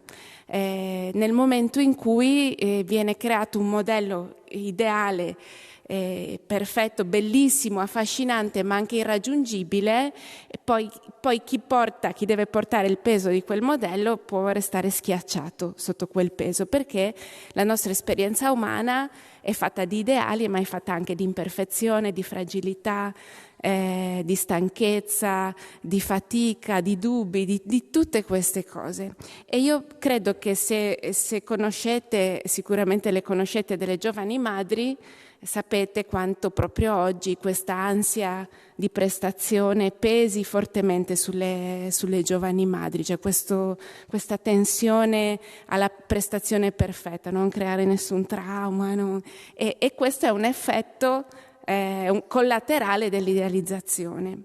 E Luigina Mortari propone però anche una soluzione a questo problema e dice così: la relazione tra madre e figlio non può essere il modello, però è uno degli archetipi della cura.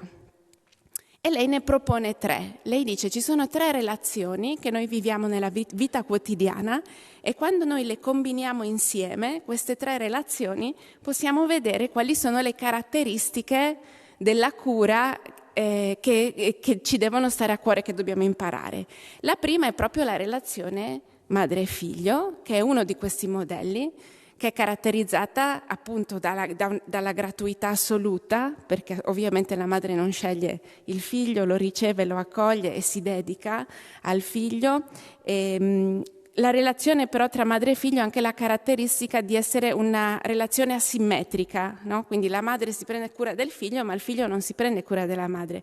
Questo significa che la madre ha bisogno di una comunità che si prende cura di lei. Come minimo il padre del bambino, ma come minimo ci vogliono anche altri che si prendano cura di lei mentre lei si prende cura del bambino.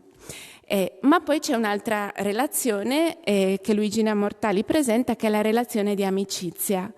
Lei dice l'amicizia è una relazione dove noi sperimentiamo e impariamo la cura. Sappiamo tutti che un'amicizia per sopravvivere ha bisogno di tanta cura l'uno dell'altro, cura del tempo che si passa insieme. E una caratteristica che distingue la relazione materna dalla relazione di amicizia è proprio la simmetria, cioè nell'amicizia siamo sullo stesso piano e ci prendiamo cura reciprocamente l'uno dell'altro, cioè c'è uno scambio che permette di maturare anche un rapporto diverso con il potere, diciamo, no? Nella nostra vita tutti noi gestiamo una parte di potere, cioè di possibilità di fare delle cose. Se noi giochiamo il nostro potere solo nelle relazioni asimmetriche, difficilmente impariamo a gestire il potere in un modo libero, diciamo, no? Le relazioni simmetriche sono quelle che ci aiutano a essere più liberi, più disponibili, più flessibili anche.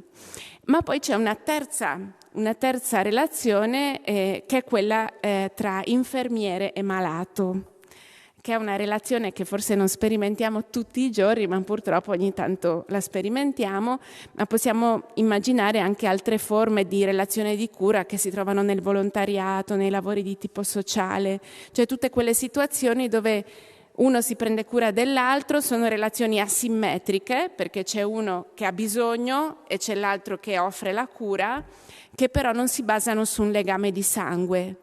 e che quindi sviluppano anche altri tipi di capacità, no? Un'altra forma di attenzione. Anche questo tipo di relazioni ha bisogno di una comunità, perché non c'è reciprocità nella cura. Quindi un aspetto che Luigina Mortari sottolinea tanto e che io amo molto è proprio questo tema della reciprocità, no? Siamo sempre bisognosi di dare e di ricevere, ed è per questo che abbiamo bisogno anche di una pluralità di relazioni. Quindi Papa Francesco ci diceva il linguaggio della cura fondamentale per costruire un futuro di pace.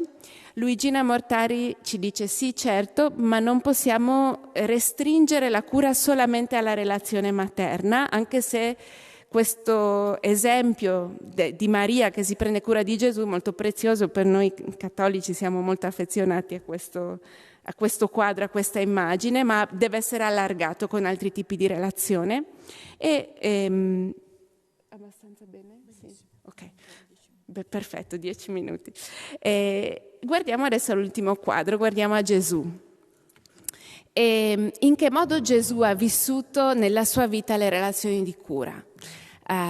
Si dice spesso in contesti come questo che Gesù ha coltivato relazioni con le donne nella sua vita, che non aveva paura di incontrare le donne, di lasciarsi toccare dalle donne, per esempio di lasciare che le donne si prendessero cura di lui anche nello spazio pubblico, e si dice giustamente che Gesù trattava le donne come trattava gli uomini.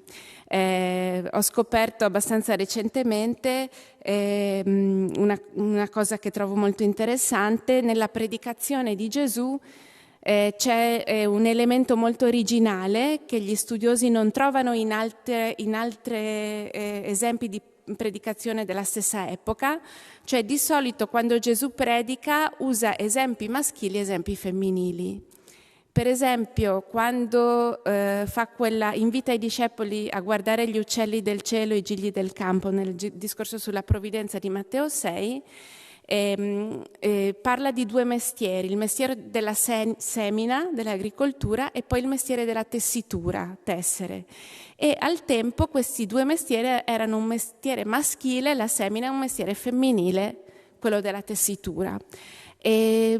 Ma ci sono anche altri esempi. In un altro discorso parabolico Gesù parla prima della pecora smarrita, dove c'è un pastore, e poi parla della donna che perde una moneta nella sua casa. Quindi un esempio maschile e un esempio femminile. Ve ne faccio ancora uno.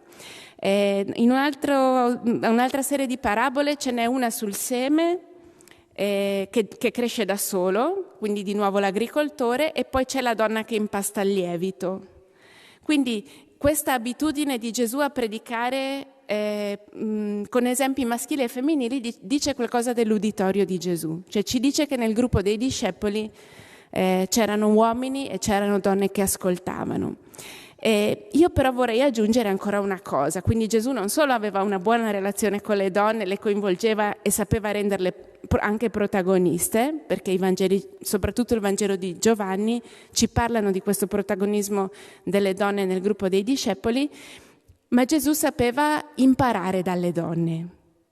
E questa è la cosa su cui vorrei attirare la vostra attenzione, perché quando Gesù nella sua predicazione prende esempi dalla vita femminile e li usa per parlare del regno di Dio, Gesù fa vedere che è capace di vedere nel lavoro delle donne un significato teologico ed è capace di farlo proprio e di restituirlo agli altri.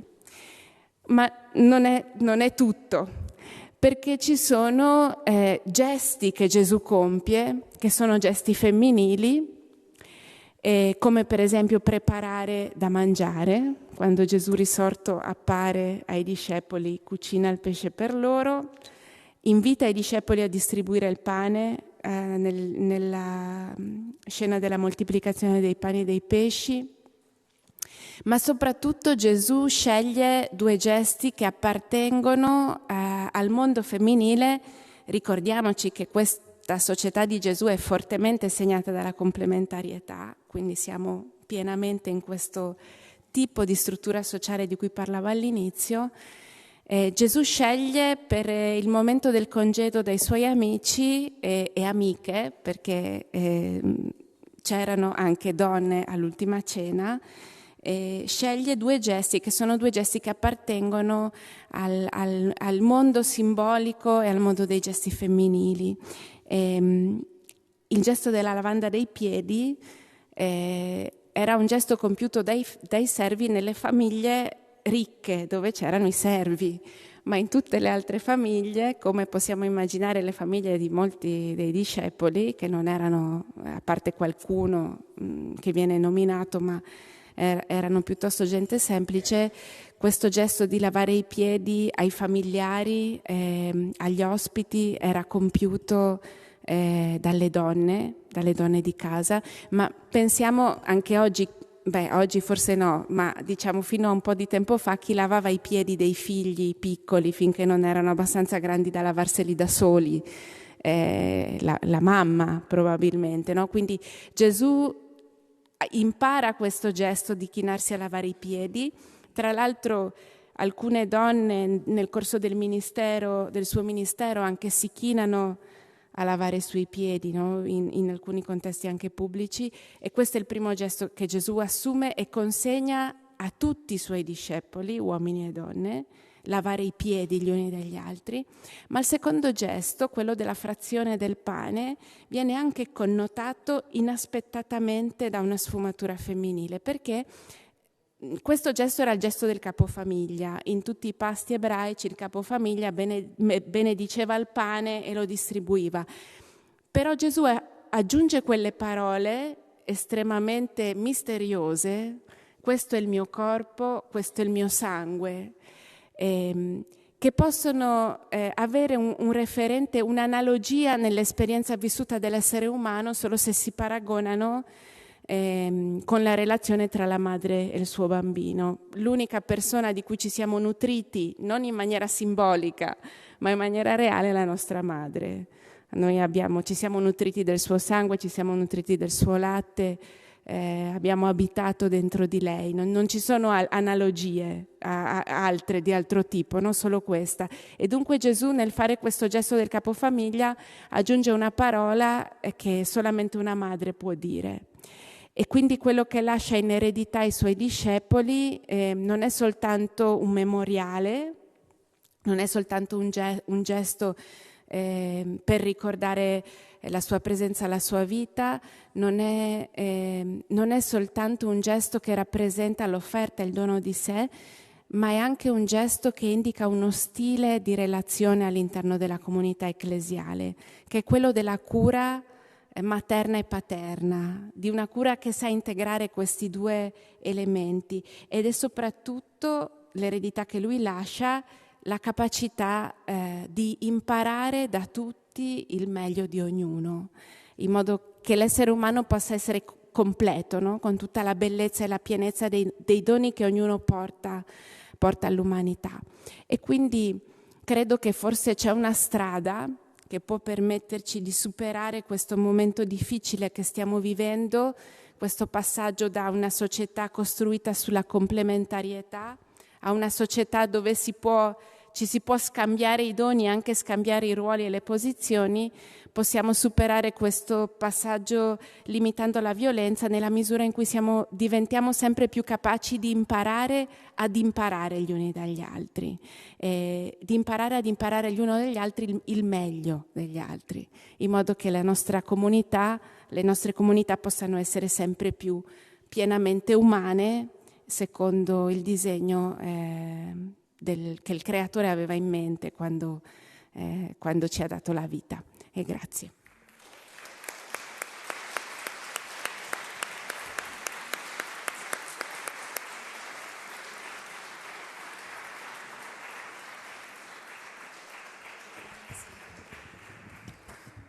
Grazie Suor Linda Pocher.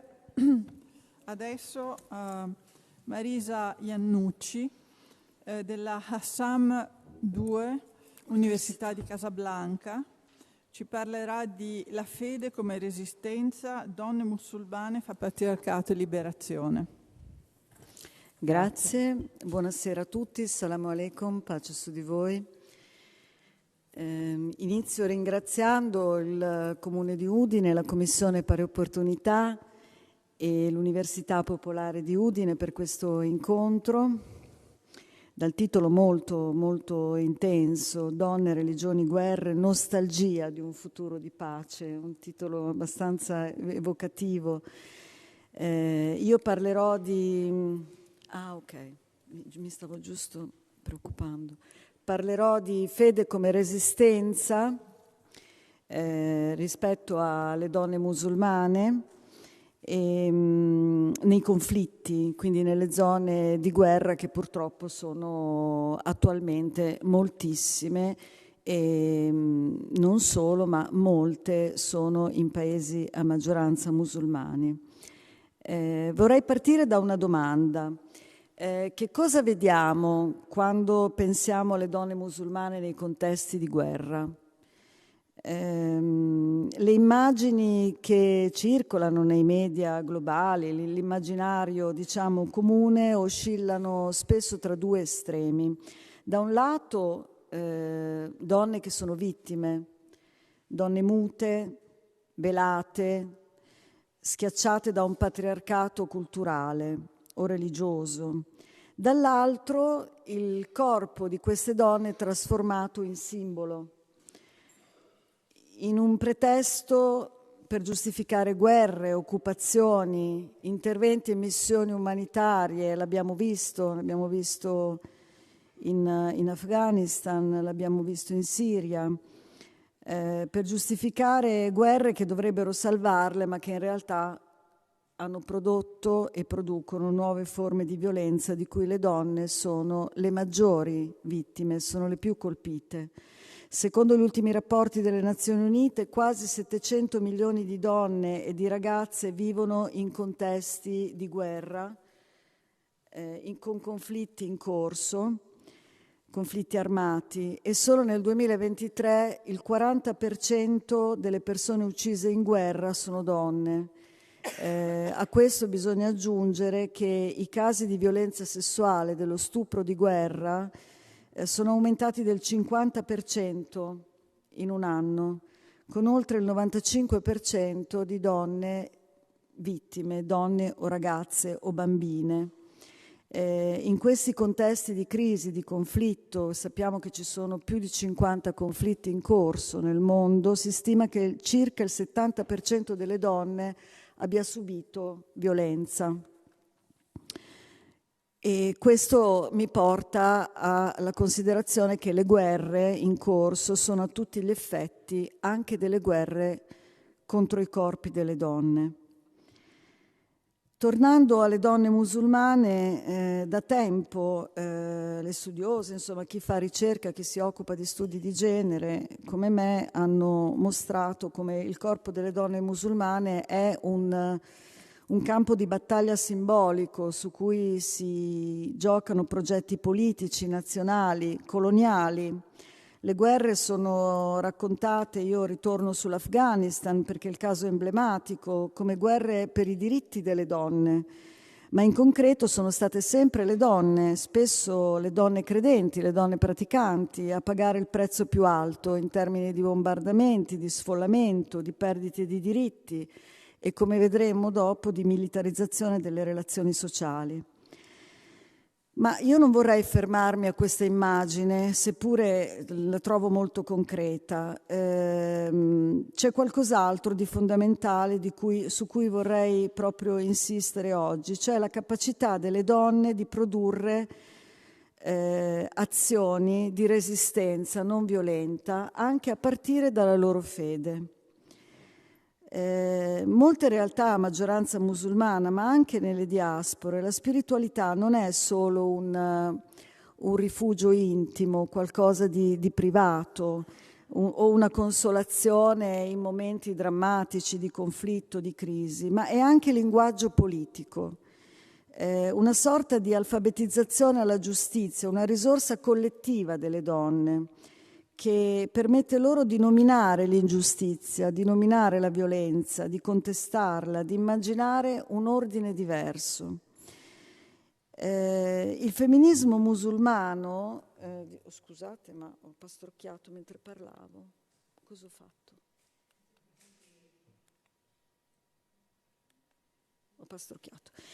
Il femminismo musulmano, che è un movimento plurale, che ha una lunga storia, nonostante si parli sempre degli ultimi 30-40 anni, in realtà risale alla fine dell'Ottocento come movimento strutturato, sia nel Vicino Oriente che in Nord Africa, fa esattamente questo, cioè fa un lavoro critico sulle fonti sacre. Quindi le fonti dell'Islam sono il Corano, cioè la rivelazione, e la Sunna, quindi le tradizioni legate al profeta Muhammad, condotto da donne che rifiutano questa trappola, no? Questo doppio ricatto tra il patriarcato in nome della religione, da un lato, e l'assimilazione secolarista dall'altro. C'è questa visione, diciamo, eurocentrica, occidentale delle donne musulmane. E quindi già dall'Ottocento in Egitto, nel Vicino Oriente, è nato uno studio del Corano, dei testi, della teologia, della tradizione sapienziale islamica, prima femminile, poi dichiaratamente femminista. Senza con questo cercare delle analogie con il femminismo storico occidentale, perché è un femminismo che ha proprio delle radici e dei fondamenti autoctoni. E queste riletture, questa grammatica, diciamo, di giustizia, di misericordia, di responsabilità reciproca che vengono evidenziate già dalle studiose dei primi del Novecento nelle università egiziane, sono usate proprio per contestare le gerarchie di genere che erano e sono interne alle comunità musulmane, ma anche per, in un'epoca di lotte indipendentiste, no? Ricordiamo che l'Egitto nei primi del secolo era un protettorato inglese, quindi le studiose, diciamo, di cui parliamo sono studiose fortemente impegnate nelle lotte anticoloniali e indipendentiste. Ecco, questi studi sono utilizzati anche per contrastare le retoriche razziste e islamofobe che le volevano, diciamo, subordinate e quindi donne da liberare, da occidentalizzare. Ecco, questa, diciamo, si è conservata nel corso di 2 secoli come un'impostazione del femminismo musulmano, perché purtroppo i presupposti non sono cambiati, quindi rimangono, diciamo, le gerarchie di genere, rimane una tradizione sapienziale comunque ancora a volte misogina, ma comunque con un impianto patriarcale, ma rimane anche una visione eurocentrica, occidentalista, orientalista delle donne musulmane. Nei contesti di guerra o di post-conflitto, questa rilettura ha un'ulteriore dimensione, diventa una teologia della liberazione, situata in questi luoghi in cui la pace non è solo, cioè la pace necessaria non è solo la cessazione del fuoco, del conflitto armato, ma anche va di pari passo con lo smantellamento delle strutture che rendono la violenza possibile, e tra queste strutture ovviamente c'è anche il patriarcato. Io vorrei portare alcuni esempi, a mio avviso molto significativi, dei paesi che conosco meglio. Uno sicuramente della Bosnia-Erzegovina del dopoguerra, perché in questo contesto post-bellico ci sono stati movimenti di donne musulmane dagli anni 90 che hanno intrecciato il peace building con il femminismo musulmano. Studiose, attiviste hanno lavorato su 2 fronti. Da un lato la formazione teologica delle donne e l'educazione alla parità di genere all'interno delle loro comunità, delle comunità musulmane, dall'altro percorsi di guarigione e di giustizia per le donne che erano sopravvissute allo stupro etnico, che ricordiamo è stata una caratteristica di quel conflitto, alla violenza e alla distruzione del tessuto sociale che, insomma, il conflitto interetnico aveva strappato in maniera che sembrava inesorabile. Anche adesso in Bosnia ovviamente c'è ancora un regime così, una realtà concreta di divisione etnica e religiosa.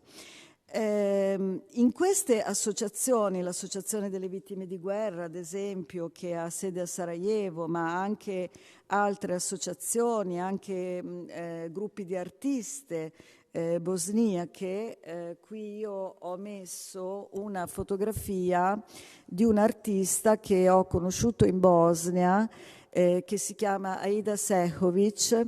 Lei ha fatto per lunghi anni una raccolta per arrivare poi a delle performance con delle installazioni. Quest'anno, l'11 di luglio, nell'anniversario della strage di Srebrenica, ha fatto un'enorme installazione finale raccogliendo 8.000 tazze di caffè, del caffè bosniaco, che forse qualcuno di voi conosce, donate dalle famiglie che hanno avuto delle vittime nella strage. E sono tazzine di caffè che non berrà più nessuno e che lei ha portato in vari contesti, in piccole o più grandi installazioni che si chiamano Perché non sei qui, proprio per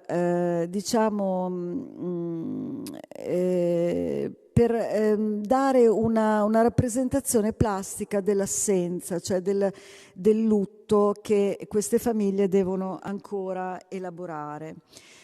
Queste associazioni in Bosnia vivono la fede come una sorta di energia etica che permette di nominare la violenza che è stata subita, anche quando è una violenza innominabile, no? Come quella dello stupro.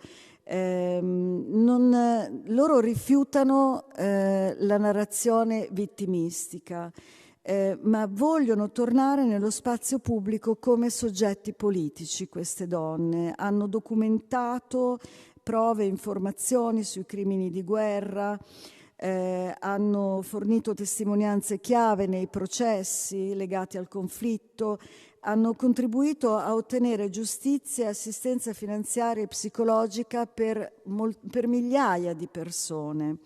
Bakira Hasicic, che è la fondatrice, una donna della Valle della Drina, è stata lei stessa vittima di stupri del criminale di guerra Milan Lukic e attraverso la sua guida l'associazione è diventata una delle più grandi organizzazioni di difesa dei diritti umani in Bosnia. E erano in prima linea nella campagna che ha ottenuto che i tribunali nazionali e internazionali perseguissero il crimine di stupro come arma di guerra.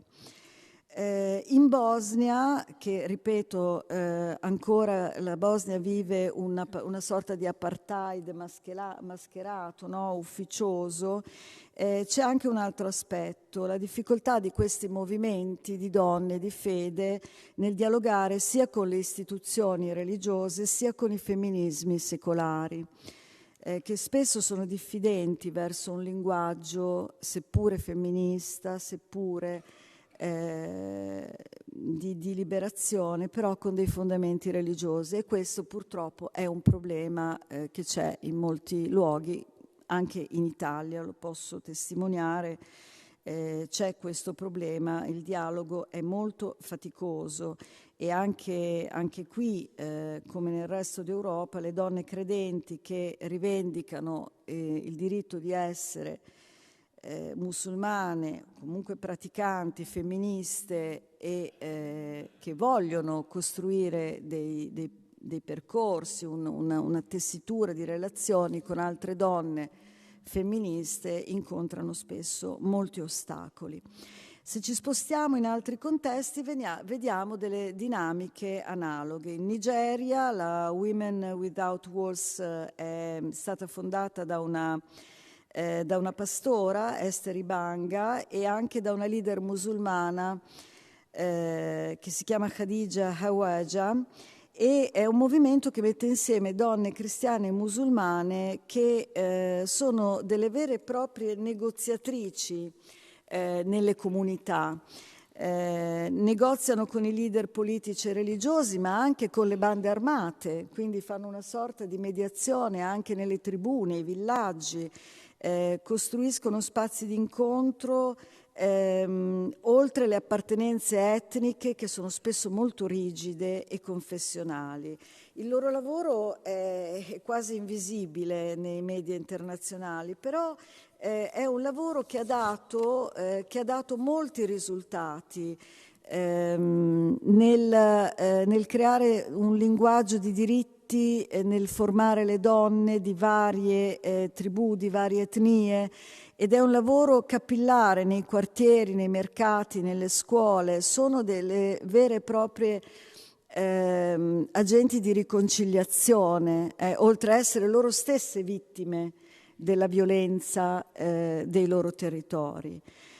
Poi abbiamo l'Afghanistan, che ho già nominato, ma è impossibile non nominare perché dopo il ritorno al potere dei Taliban, ma qui il discorso è molto lungo, si potrebbe parlare anche di quello che c'era prima del ritorno dei Taliban, vediamo un altro tipo di resistenza che intreccia dimensioni sia locali che globali. Io cito soltanto Rawa, una delle associazioni più importanti dell'Afghanistan, che è quella più conosciuta perché collabora con realtà internazionali, però ci sono anche tante piccole associazioni che hanno nei loro gruppi locali maestre, insegnanti, giuriste, teologhe o semplici attiviste che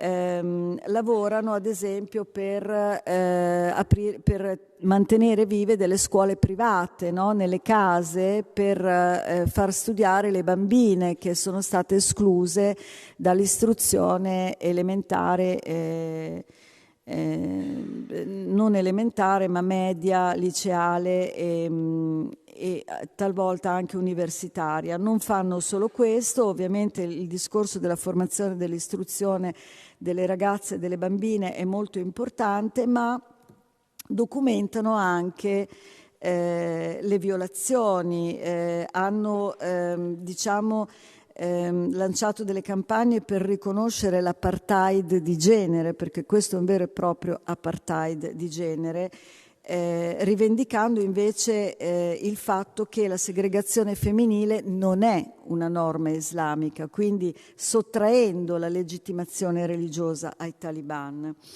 Non voglio dilungarmi molto, ma si potrebbe citare ovviamente la situazione dell'Iran. L'Iran ha anche una storia lunghissima di femminismo, che anche questa risale all'Ottocento, no? Con Zanan, con i vari gruppi, quindi ha una grande storia di femminismo, e abbiamo visto il movimento Donna, Vita, Libertà ha visto convivere sensibilità religiose diverse, quindi non solo musulmane, sciite, non solo donne laiche o atee, non religiose, ma donne credenti e non credenti, in cui comunque le donne credenti rivendicavano e rivendicano un Islam liberato dal controllo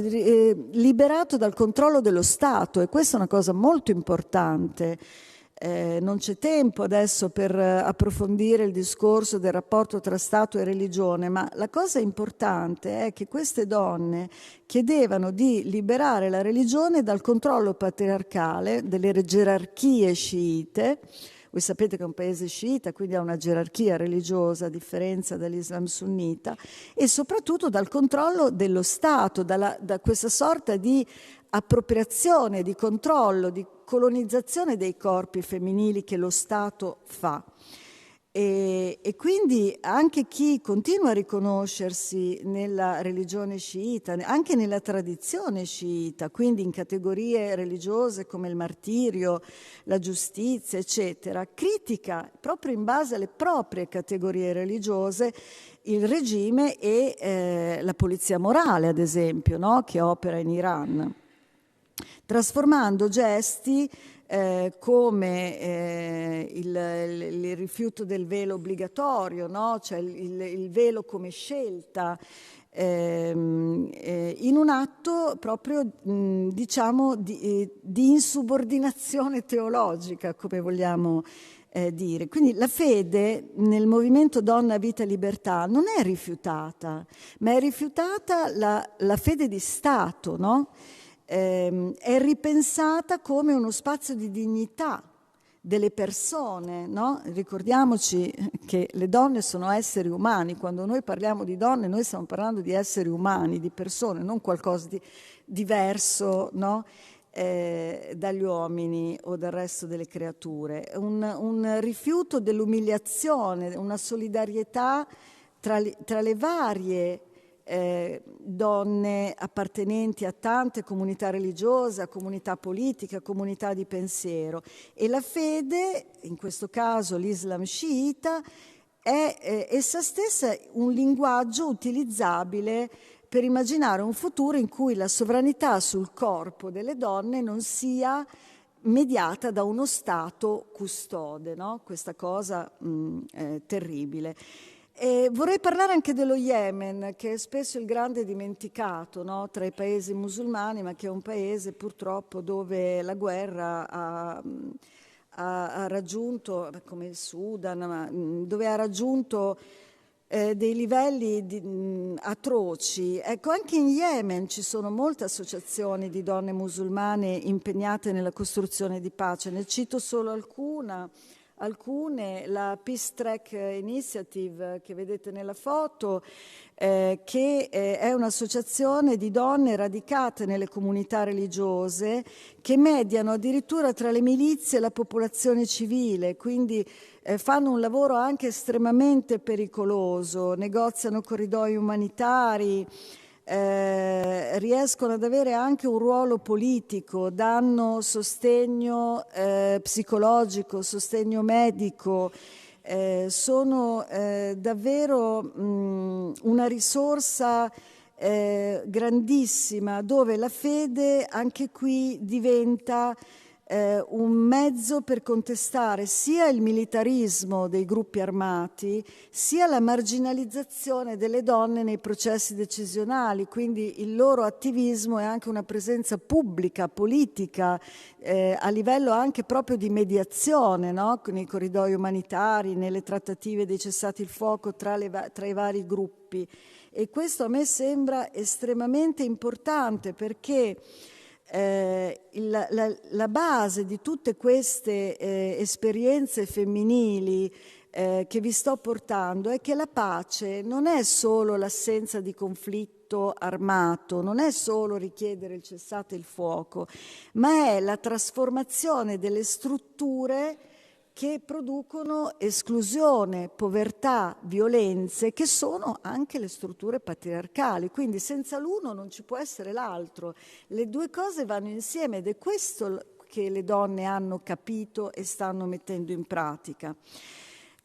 Ovviamente non posso non parlare di Palestina. Non posso non parlare di Palestina perché insomma è nella nostra attualità oggi più che mai, e qui devo dire le donne, molte delle quali musulmane praticanti, voi sapete che c'è un altissimo tasso insomma, di persone praticanti in Palestina, sono veramente un bersaglio diretto della violenza militare. Sono un bersaglio diretto, sono donne che vengono picchiate, vengono arrestate, vengono detenute, torturate, stuprate e sono ugualmente protagoniste di forme quotidiane di resistenza. Sono donne che mantengono reti di cura, che mantengono aperte le scuole nei campi profughi, nelle tende, in luoghi improvvisati, che partecipano a mobilizzazioni non violente, che sono un esempio potente di articolazione tra fede, genere e resistenza. Io l'esempio che vi porto oggi è quello delle Murabitet. Le Murabitet sono delle donne di Gerusalemme. Murabitet è un nome che viene dalla radice ribat, che vuol dire vegliare, presidiare. stare di guardia. Rabat è il presidio. Loro a partire dal 2012 hanno iniziato a presidiare fisicamente e quotidianamente l'area della moschea di Al-Aqsa, un'area fortemente militarizzata. Vanno lì, studiano, leggono, organizzano cerchi di recitazione del Corano, di studio, di discussione, sorvegliano quello che succede nelle strade, nei vicoli, e si oppongono anche proprio con la loro presenza fisica, ma non violenta, con il loro corpo, con la voce, con la preghiera, alle incursioni dei gruppi estremisti israeliani che spesso prendono di mira anche le famiglie, no? Le famiglie con i bambini che si spostano in queste strade. Lo Stato israeliano ha dichiarato illegale il movimento delle Murabitet nel 2015, vietandone proprio la presenza nel complesso di Al-Aqsa, e anche singole attiviste sono state colpite, insomma, da provvedimenti. Tuttavia queste donne continuano a praticare questa azione non violenta. È una vera e propria politica del restare, che poi vedremo anche in altre zone, anche in America Latina. È un modo di fare attivismo che passa non attraverso grandi organizzazioni, questo, ma proprio attraverso l'impegno individuale nello stesso tempo di comunità, attraverso la persistenza nei luoghi, la cura dei legami. Portano anche il cibo in questi luoghi, mangiano lì, studiano lì, pregano lì, trasformano questo sito, questo luogo che è un luogo sacro, in uno spazio di socialità, di formazione, di protezione dei bambini, in uno spazio in cui grazie a loro si ha meno paura. E questo trovo che sia un'azione non violenta straordinaria, perché le Murabitet in realtà, e qui torniamo al discorso di prima, sfidano contemporaneamente il potere coloniale violento israeliano che controlla militarmente, vedete c'è l'esercito, no? Qui in questa zona della spianata, vedete le Murabitet sedute per terra. E nello stesso tempo contrastano anche le gerarchie di genere interne alla società palestinese, perché rivendicano un diritto a stare autonomamente nello spazio sacro, per loro decisione, con un ruolo politico, a parlare nel nome della spianata delle moschee, a difendere la spianata delle moschee, che non è più monopolio maschile, sono loro e i militari. Anche qui la fede non è un semplice fondale, diciamo, identitario delle donne musulmane, ma è un linguaggio politico, è una grammatica della resistenza.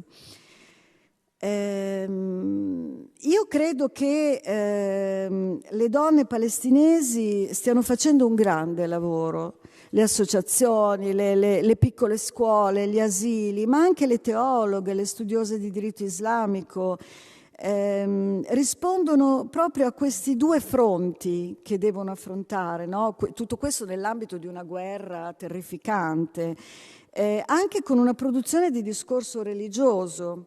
E io credo che ci siano delle connessioni importanti che noi dobbiamo trovare con tutti gli esempi che vi ho fatto, ma poi ce ne sarebbero tante, ci sarebbe il presidio dei territori in America Latina, ci sarebbe in Africa.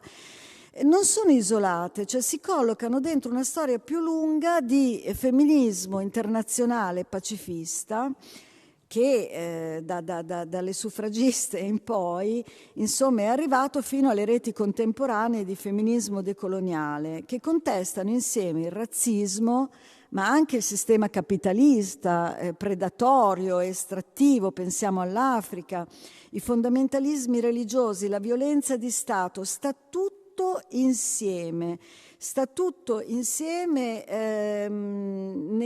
nei movimenti transnazionali, ad esempio delle donne in nero, i corpi territorio, no? Quando parlo dell'America Latina parlo dei corpi territorio delle donne latinoamericane, ma il femminismo nero statunitense. Io credo che la critica femminista alla guerra non sia solo etica, non ci si limita a dire che la guerra è ingiusta, che la guerra è terribile, che la guerra deve finire, ma è una critica strutturale che mostra come il sistema che rende possibile la guerra è lo stesso che gerarchizza i corpi, che razzializza, che sfrutta, che esclude.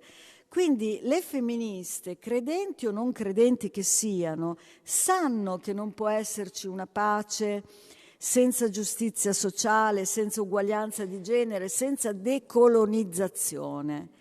Ecco, io credo che da questo punto di vista anche il femminismo religioso di tutte le confessioni, e mi auguro che si sviluppi insomma in tante comunità, non solo, ecco, io conosco molto bene la comunità valdese perché da tanti anni insomma siamo in dialogo. Conosco anche, non conoscevo Suor Linda ed è un piacere conoscerla, ma conosco anche la realtà di tante insomma, sorelle cattoliche, però io spero che tutto questo cresca sempre di più perché, e su questo concludo, il titolo del nostro incontro, un bellissimo titolo che avete dato, parla di nostalgia di un futuro di pace. Ecco, è un'espressione un po' paradossale, no? Ma è vera per le donne che vivono in un contesto di guerra, è molto concreta perché la nostalgia non si rivolge solo al passato, ma anche a un futuro che non abbiamo ancora visto, che pensiamo possibile. In alcuni testi chiave del peace building femminista si parla di un concetto molto bello che è quello dell'immaginazione morale, la capacità di pensare, di desiderare una società che non esiste ancora e di costruirla con delle micro pratiche quotidiane, con delle relazioni, con il linguaggio, con i gesti di cura. E qui mi trovo molto in quello che ha detto Suor Linda. Questo è quello che fanno le donne di cui vi ho parlato oggi, sperimentano un ordine alternativo, non fondato sulla forza, sull'uso della violenza maschile, ma sulla giustizia, sulla responsabilità reciproca, e qui ci rincontriamo. Non è un discorso lontano da noi, io credo che non sia un discorso solo per le donne che vivono in zone di conflitto, perché anche in Europa, anche in Italia, i corpi e le vite delle donne sono al centro di discorsi securitari. Vale per noi donne musulmane, perché siamo vessate con i discorsi sul velo, il paternalismo, tra paternalismo e sospetto ci sono diverse questioni, ma parliamo anche di tutti i discorsi di controllo sulla sessualità delle donne, sull'aborto, ci sono diversi problemi che sono tutti riconducibili e quindi io credo che da questo punto di vista dobbiamo chiederci a livello locale, tutti noi, le nostre istituzioni civili, religiose, accademiche, ascoltano davvero le voci delle donne? Oppure continuano a parlare sulle donne, delle donne, riproducendo così ovviamente da noi in forme più soft, no? In forme che ci sembrano a volte anche accettabili, quella stessa logica che nel contesto globale poi giustifica le guerre, no? Io credo che sia un lavoro faticoso, quotidiano, che però noi dobbiamo tenere assieme. Oggi lo stiamo facendo, a mio avviso,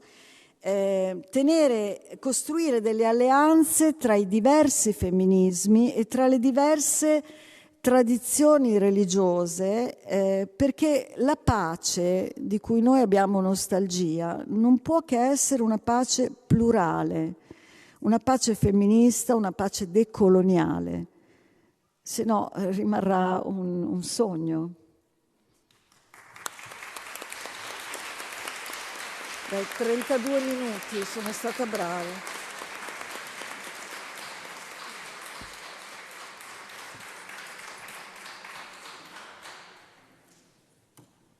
Grazie Monica Iannucci che è venuta per noi da Ravenna non da Casablanca. No, Casablanca è la mia affiliazione. Sì, l'affiliazione.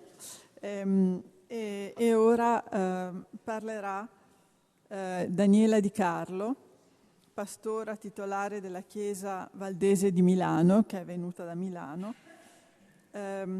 su La pace nasce dai diritti, il dono delle donne. Prego. Grazie, ecco. Grazie appunto dell'invito. Non faccio tante premesse perché vi vedo un po' stanchini e stanchine, e allora vado subito, diciamo, all'inizio di questa presentazione che vi voglio fare. Allora, intanto vorrei proprio iniziare da una scrittrice nigeriana, a noi contemporanea, molto famosa, molto conosciuta, che ha scritto tantissime cose, la quale a un certo punto in uno dei suoi libri, che si intitola proprio L'unica storia, sostiene questa frase, scrive questa frase: l'unica storia crea stereotipi, e il problema degli stereotipi non è che sono falsi, ma che sono incompleti, trasformano una storia in un'unica storia, e la conseguenza di un'unica storia è questa: sottrae alle persone la propria dignità. Perché inizio con Chimamanda Ngozi Adichie? Perché effettivamente la sua esperienza è interessante. Lei sta in Nigeria, sua madre è preside della facoltà universitaria, suo padre insegna una disciplina scientifica, però quando atterra a Filadelfia le persone che le vanno incontro sono stupidissime, perché parla inglese bene e perché non è, nel modo in cui si presenta, una poveraccia nel vero senso della parola. È una che tiene molto a sé, è una persona che ama tantissimo studiare, e quindi dopo un po' di tempo si rende lei stessa conto che nei suoi studi universitari, quando è atterrata negli Stati Uniti, lei sta studiando una storia dell'umanità che non la comprende. Cioè non comprende non solo la Nigeria, ma il fatto che lei possa essere una donna con una grande cultura, con il fatto che possa avere un retroterra molto anche acculturato, il fatto che non rappresenti quella Nigeria che si vede nelle fotografie, dove ci sono i bambini che hanno fame e una povertà appunto terrificante. E proprio per questo si rende conto che un'unica storia crea degli stereotipi. È un po' quello che succede anche alle storie delle religioni. Io penso e parlo del cristianesimo, dove l'unica storia che è stata scritta è stata una storia di uomini che si sono sentiti così vicino a Dio da prenderne a volte quasi il posto. Quindi una storia che è scritta in maniera univoca e che fa perdere all'Evangelo della grazia totalmente l'innovazione di una parola che è scatenata e scandalosa. Facciamo proprio degli esempi concreti. C'è l'episodio in Luca 10 di Marta e Maria. Sfido chiunque a raccontarmi qualcosa di Maria, perché a nessuno o alla maggior parte delle persone viene in mente questa figura, mentre moltissimi pensano a Marta. Allora, la storia è questa: Gesù va con i suoi discepoli a casa di Marta e Maria, Marta apparecchia, sparecchia, prepara da mangiare, Maria si siede per terra, come gli studenti che stanno davanti a Gesù, il Rabbi, e ascolta il suo insegnamento. Marta va da Gesù e gli dice: accidenti, ma di a mia sorella ad aiutarmi. Cioè, non è possibile che tutto cada sulle mie spalle. Gesù cosa fa? Non dici, oddio, c'hai ragione, è vero, le donne sono tutte oblative, devono pulire per terra e apparecchiare. Hai ragione, scusa, ho sbagliato. No, dice a Marta, Marta, Marta, Maria ha scelto la parte buona che nessuno le toglierà. Allora, crescere in un'unica storia significa che nell'immaginario del cristianesimo la figura di riferimento è quella di Marta, quella che si dà da fare, ma viene dimenticata la figura di Maria, che magari si prepara al rabbinato, è là per terra insieme agli altri, e quegli altri sono i discepoli di Gesù, sono quelli che lo chiamano maestro, sono quelli che probabilmente diventeranno a loro volta rabbini.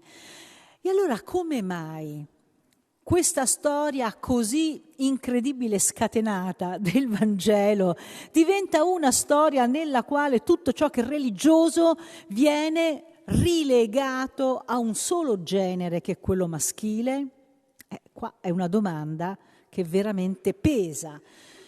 Pesa perché effettivamente dietro, e l'hanno detto anche le persone che hanno parlato prima di me, soggiace l'ideologia patriarcale che racconta un'unica storia, in particolare sulle religioni. Sul cristianesimo la storia unica è che il divino è appannaggio del maschile, perché il maschile ha un corpo simile a quello di Gesù, quindi c'è una somiglianza che non è riportabile al corpo delle donne. Quindi questa vicinanza rende gli uomini molto più vicini a Dio di quanto non lo siano le donne.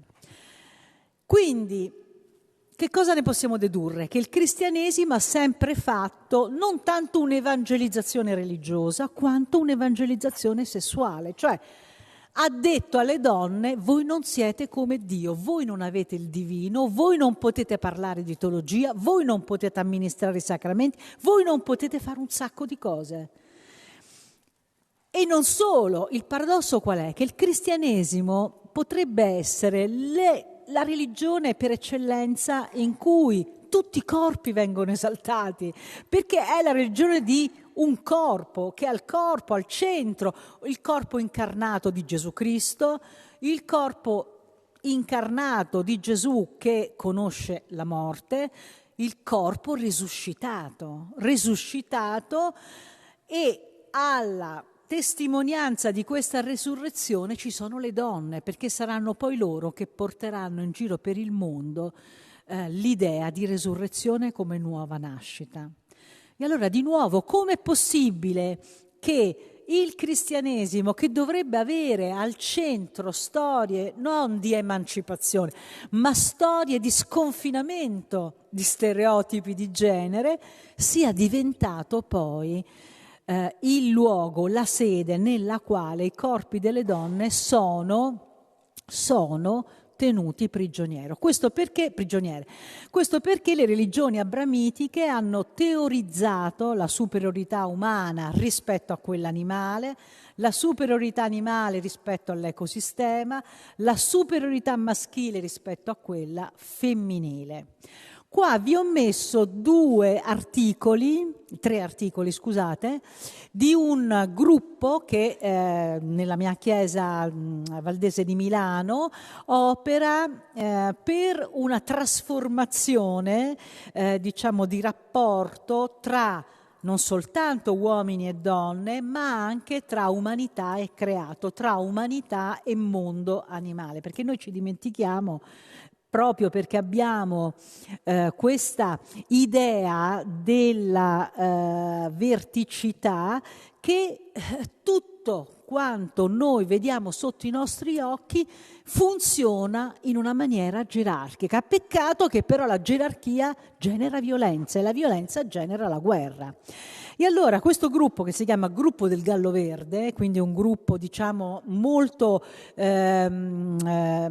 attento alle questioni che riguardano anche l'ecosistema, denuncia alcune cose e le denuncia in maniera anche abbastanza, forte.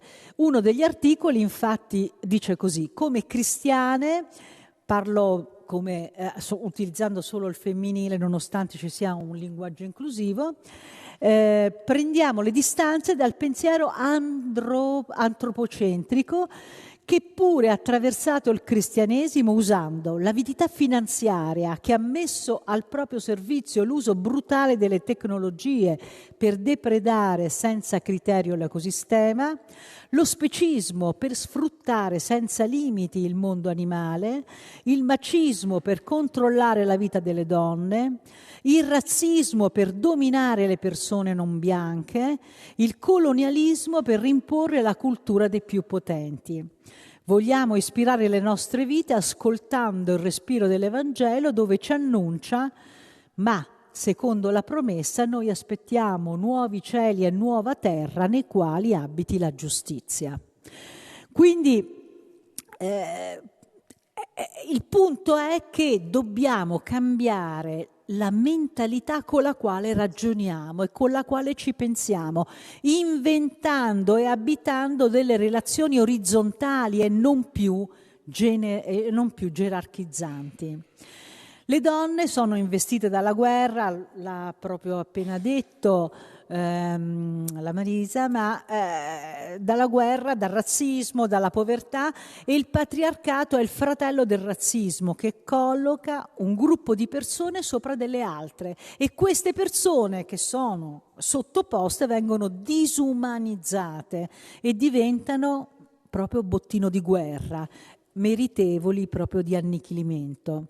La povertà naturalmente capita anche alle donne in maggior misura rispetto agli uomini e significa controllo e sfruttamento. Quindi non ci può essere pace separata dalla giustizia economica, non ci può essere pace separata da una giustizia universale. Voglio fare riferimento a una pensatrice che è stata anche già citata, Belux, che sostiene che il patriarcato capitalista, suprematista, bianco, imperialista è un sistema politico-sociale secondo il quale gli uomini sono per loro natura dominanti, superiori a tutti quelli che ritengono deboli, in particolare le donne, e hanno il diritto di guidarli, governarli e mantenere quel predominio attraverso varie forme di terrorismo e di violenza psicologica.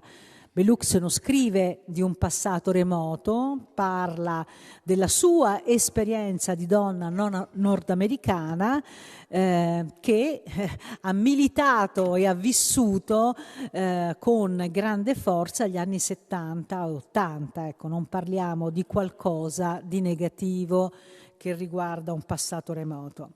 Siccome noi abbiamo bisogno, però perché le donne hanno bisogno di avere, come sempre è stato citato da Anna Paola all'inizio, hanno bisogno di una genealogia femminile. E quindi ho trovato veramente significativo quello che le donne hanno fatto nel 1848 a Seneca Falls, negli Stati Uniti, dove delle donne protestanti si sono riunite dopo che è capitato a 2 di loro un fatto davvero increscioso. Allora, 2 donne sposate con 2 avvocati, tutti e 4 completamente e sicuramente a favore dell'abolizione della schiavitù. Vanno a Londra a un congresso enorme nel quale queste persone cercano di fare rete per combattere a livello mondiale lo schiavismo. Peccato che quando entrano nella hall di dove si tiene il congresso, a Elizabeth Cady Stanton e a Virginia Mott venga detto: mie care, questo è un congresso per uomini, quindi voi non potete entrare. Ma come? Cioè, io sono antischiavista come mio marito è un avvocato, cioè, voglio no, le donne no, si vedono solo gli uomini a parlare di questo tema e quindi non vi è permesso l'accesso. Allora, Virginia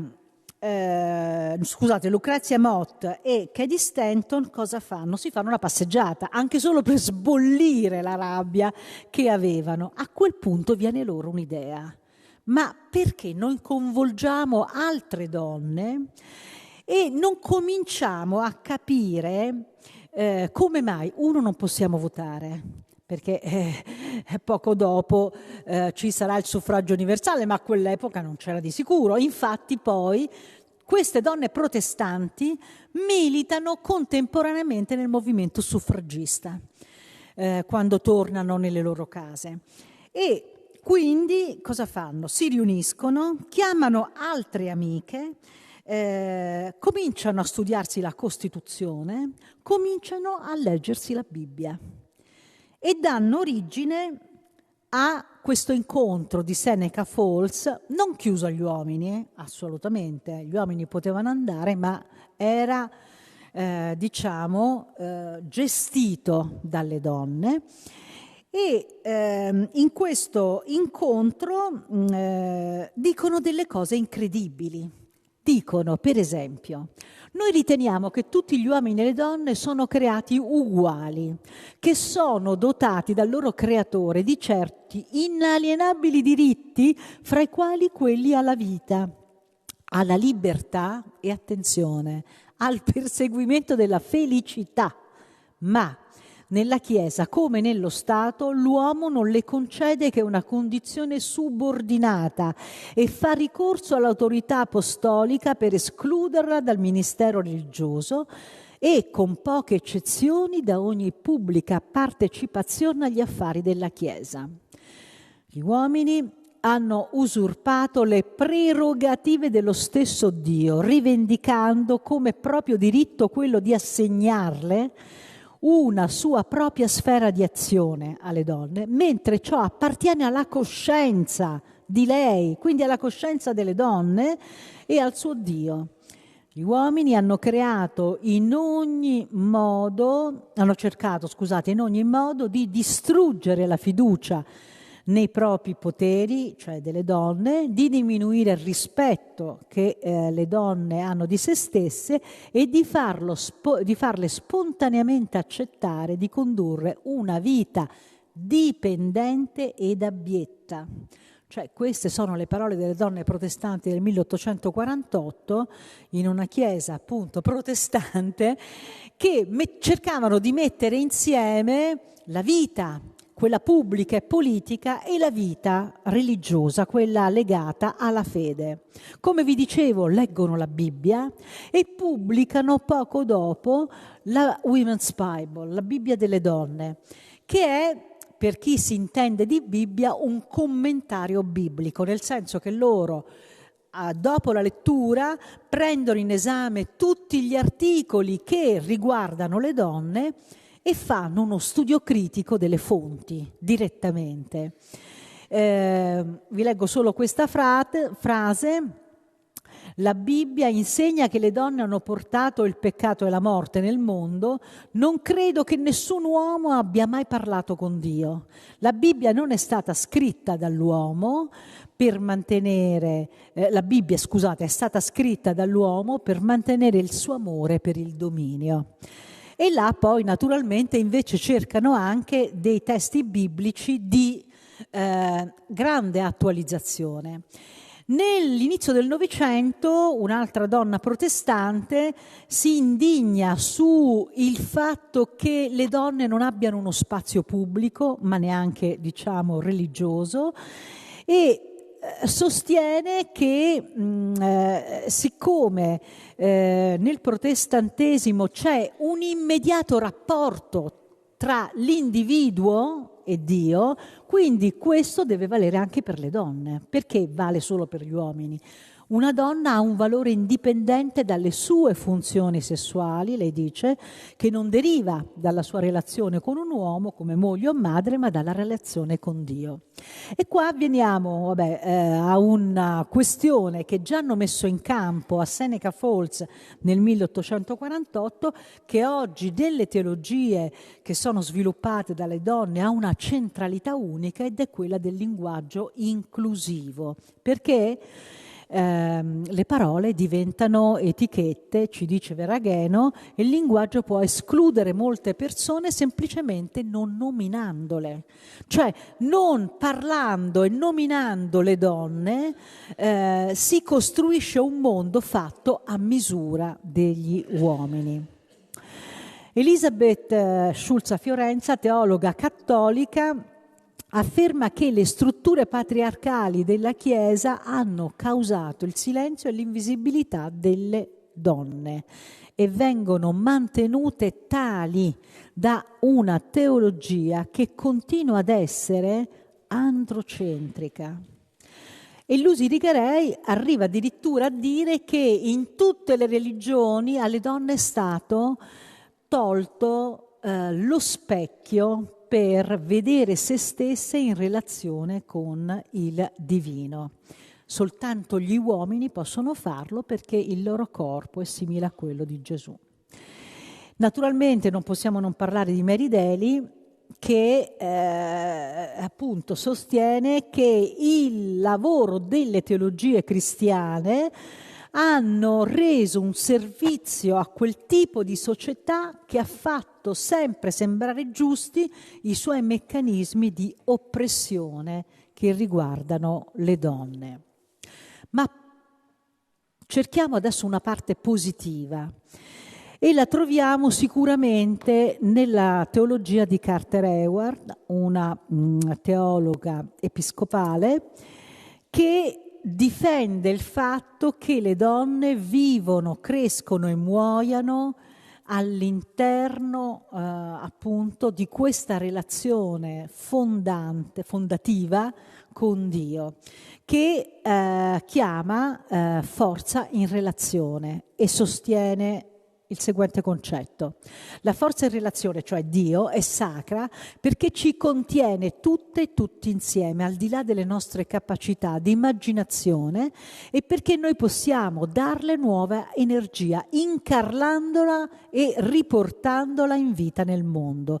Questo è ciò che possiamo fare insieme. Credo che questa forza relazionale sia lo stesso Dio che ha originato la scintilla di ogni vita e ha infuso la sua presenza in persone, in perenne, scusate, il movimento è troppo piccolino, al nostro fratello Gesù, allo stesso modo in cui accompagna me e te in ogni nuovo giorno. Insomma, per avere a che fare con un mondo che impari a non avere più un'unica storia, che impari a non fare sempre la guerra, c'è bisogno di una umiltà epistemologica che rimanda all'evidenza che possono coesistere tante versioni del divino, che possono coesistere tante versioni della storia.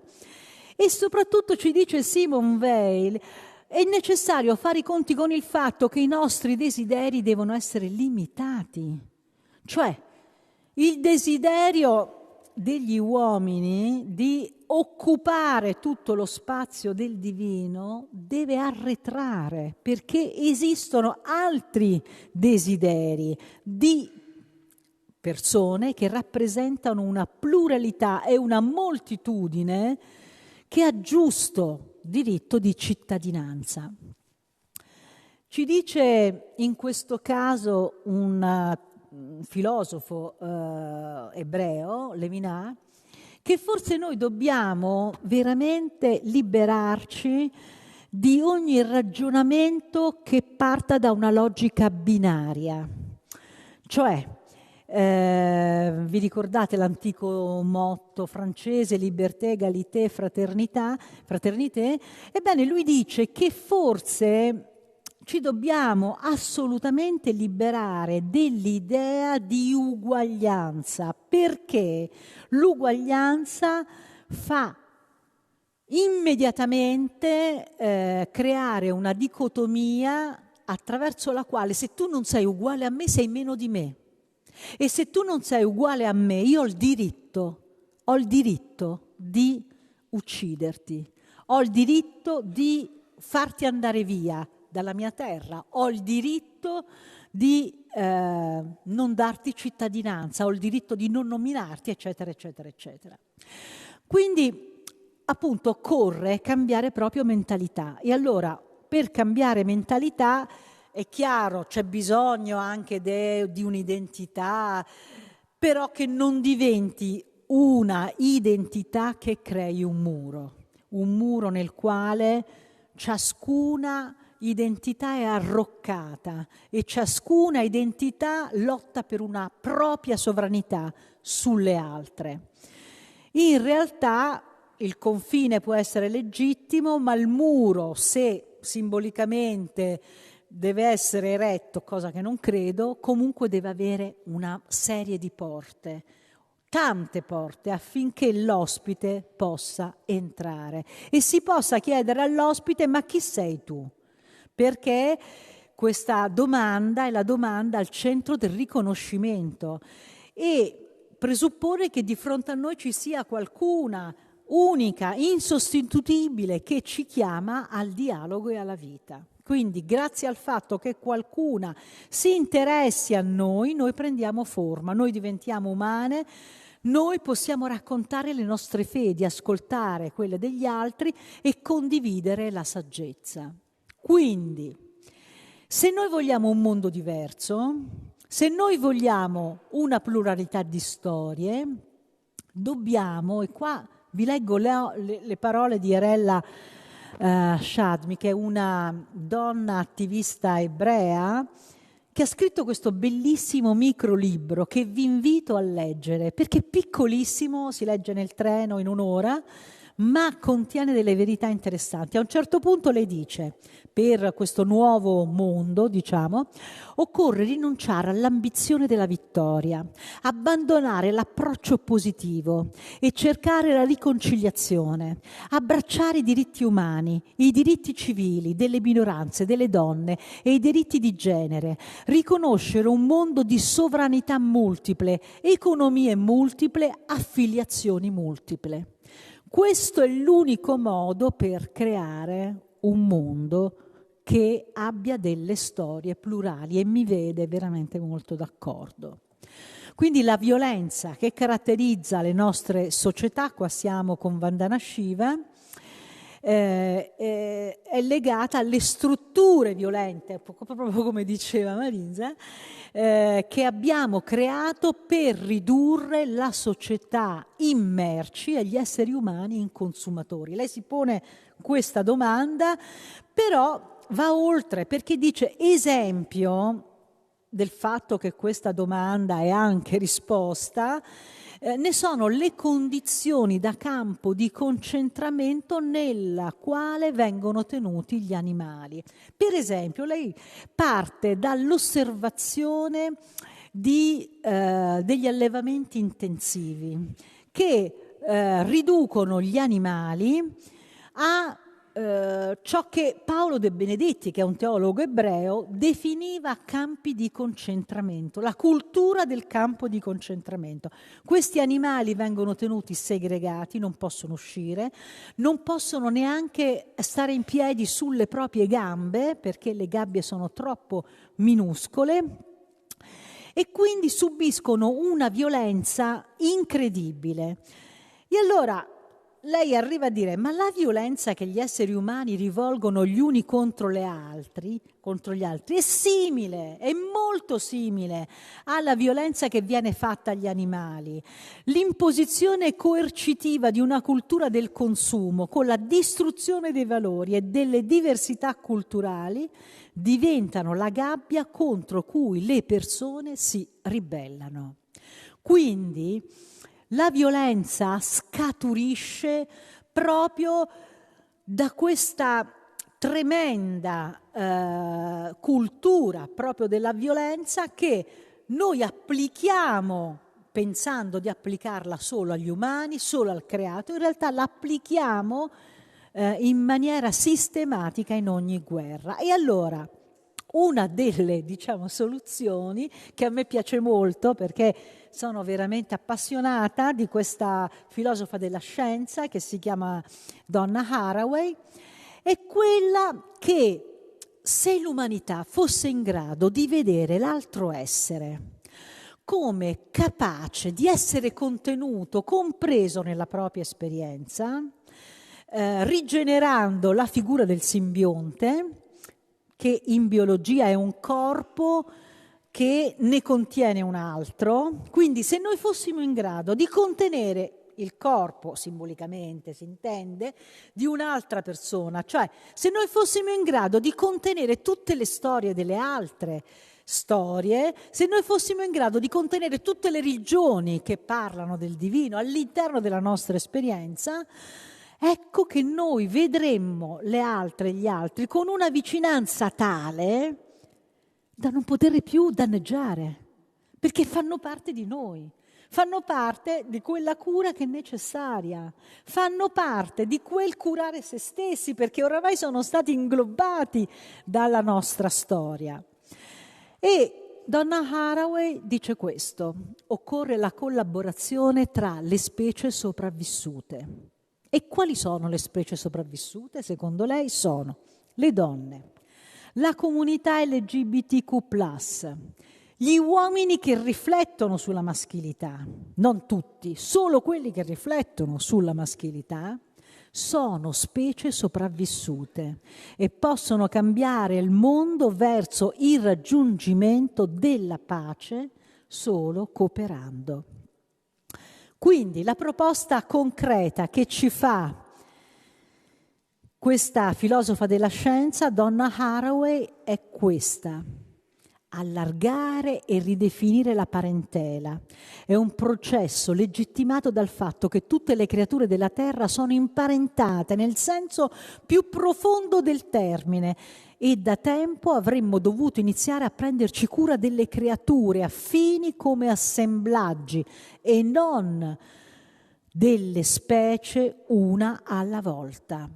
Quindi lei ci dice: dobbiamo imparare a generare parentele. Dobbiamo imparare a fare quella cosa che la Murgia chiamava la famiglia dell'anima, no? Cioè la scelta. E invece lei dice: ma generiamo parentele, perché se noi generiamo parentele, come facciamo poi a colpire, a uccidere, a agire violenza su quelli che sono quei legami per noi esistenziali? E questa è la penultima diapositiva, ma mi piace molto il pensiero di Jean-Luc Nancy, questo filosofo francese, che a un certo punto, quando un bambino gli chiede: ma scusa, ma dove comincia il cielo, visto che Dio abita in cielo? E lui va da un suo amico, Daniel Kunt, che gli dice che il cielo inizia raso terra, cioè non appena finisce la terra inizia il cielo, che è una dimensione di apertura, che significa Dio con l'umanità. E allora il ruolo delle religioni in tutta questa ricerca di storie plurali qual è? Se non quello di imparare il fatto che loro si stanno occupando di quel cielo che inizia con la terra, di quello stare raso terra, e nello stare raso terra si può effettivamente generare parentele, perché le persone, nel momento in cui gli chiediamo chi sei e qual è la tua storia, non sono più nemiche, ma diventano appunto nostre parenti. Chiudo con questa diapositiva, che è una delle iniziative alle quali la Chiesa valdese metodista ha aderito, cioè quella dei Giovedì in Nero. È la campagna dei Giovedì in Nero, perché questa piccola narrazione, come tutte le altre, no? Il generare parentele, le famiglie dell'anima, è una campagna alla quale, che è nata all'interno del Consiglio Ecumenico delle Chiese, in cui le persone, uomini e donne, indossano il nero. Delle donne di cui ho parlato, delle donne che sostengono la guerra, sostengono la genocidio, sostengono la pulizia etnica, il richiamo alla tradizione sia fortissimo, ed è una tradizione totalmente trovata nei testi biblici. Non è la tradizione familiare, la tradizione del cibo, delle feste, che quella è comune a una diaspora anche molto diversa da loro. È una tradizione guerriera biblica. Grazie. Ma la mia risposta è dipende come si interpreta la tradizione, e questa non è una risposta di comodo, ma è una speranza di salvezza, nel senso che ovviamente la tradizione può essere tutto, in un certo senso è sempre quella che viene invocata per risolvere tutti i problemi, e a volte viene usata anche come uno scudo per difendersi da alcune richieste, da alcune sfide anche che la realtà ci pone. Però nella tradizione ci sono anche tradizioni che interpretano la tradizione in un altro modo e che quindi sanno renderla viva e farla camminare, farla sviluppare.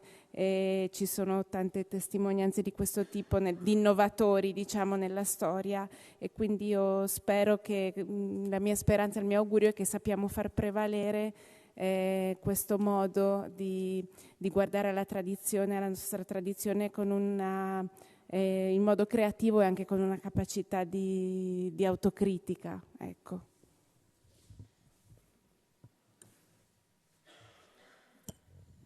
Sì, beh, dipende da che cosa intendiamo per tradizione, perché nell'Islam il riferimento non è la tradizione, ma è la rivelazione. Quindi la rivelazione è stata consegnata all'umanità attraverso i profeti e le profetesse, perché anche lì sarebbe da discutere molto. E cammina con le gambe delle persone, cammina con le gambe dell'umanità, quindi tutto quello che è rivelazione è per noi fonte di ispirazione, ma nel nostro tempo, calati nel nostro tempo, nel presente. Quindi se invece per tradizione intendiamo ciò che è stato prodotto dall'umanità, il prodotto storico dell'interpretazione dei testi, quello è un patrimonio, no? Che noi conserviamo, studiamo, analizziamo, storicizziamo, ma che non ci limita, perché la rivelazione va interpretata, letta e vissuta nel nostro tempo. Se Dio veramente ha parlato per tutte le persone, per tutti i tempi, allora vuol dire che la parola è adatta anche al nostro tempo, non dobbiamo guardare al passato per qualsiasi cosa. Ma io appartengo a una chiesa che cerca di essere sempre riformata. Non abbiamo un culto, diciamo, della tradizione e non abbiamo una tradizione così potente da bloccare il cambiamento. Quindi di conseguenza sono i nostri sinodi che esprimono il luogo decisionale per eccellenza, composti per il 50% da laici, per il 50% da ministre e ministri, quindi 180 persone e la metà sono laici, ed è là che vengono prese le decisioni. Quindi con un sistema proprio di votazione è chiaro che poi queste decisioni arrivano alle chiese locali, ma sono i sinodi che hanno fatto le vere rivoluzioni, no? Sono i sinodi che hanno aperto al pastorato delle donne, anche se questa è una storia triste, perché il pastorato delle donne nasce già nel primo movimento valdese nel 1170 all'incirca, perché Valdo si fa tradurre, no, dei brani del Nuovo Testamento e raccoglie intorno a sé uomini e donne, e insegna loro a leggere, perché il rapporto deve essere diretto con la scrittura, e quindi le donne diventano delle predicatrici fin quando sono attive, fin quando purtroppo i tribunali dell'Inquisizione, anni dopo naturalmente, le catturano, le bruciano e dicono che sono delle streghe. sostanzialmente, no? Questa idea, ok, e credo che ce la portiamo a casa e in tante donne qui. Sono contenta che ci sia una rappresentanza della comunità musulmana di Udine e vita pur di non vivere sotto il dominio di un sovrano traditore. La seconda canzone è Voi prea la biele stele e credo che per tutti sia comprensibile. La terza è Manavu, che invece è un canto israeliano e dice quanto sono piacevoli sulle montagne i piedi del messaggero di buone novelle. Annuncia la salvezza, annuncia la pace. Questi sono i primi 3 canti. Buon ascolto.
Forse volete anche un bis?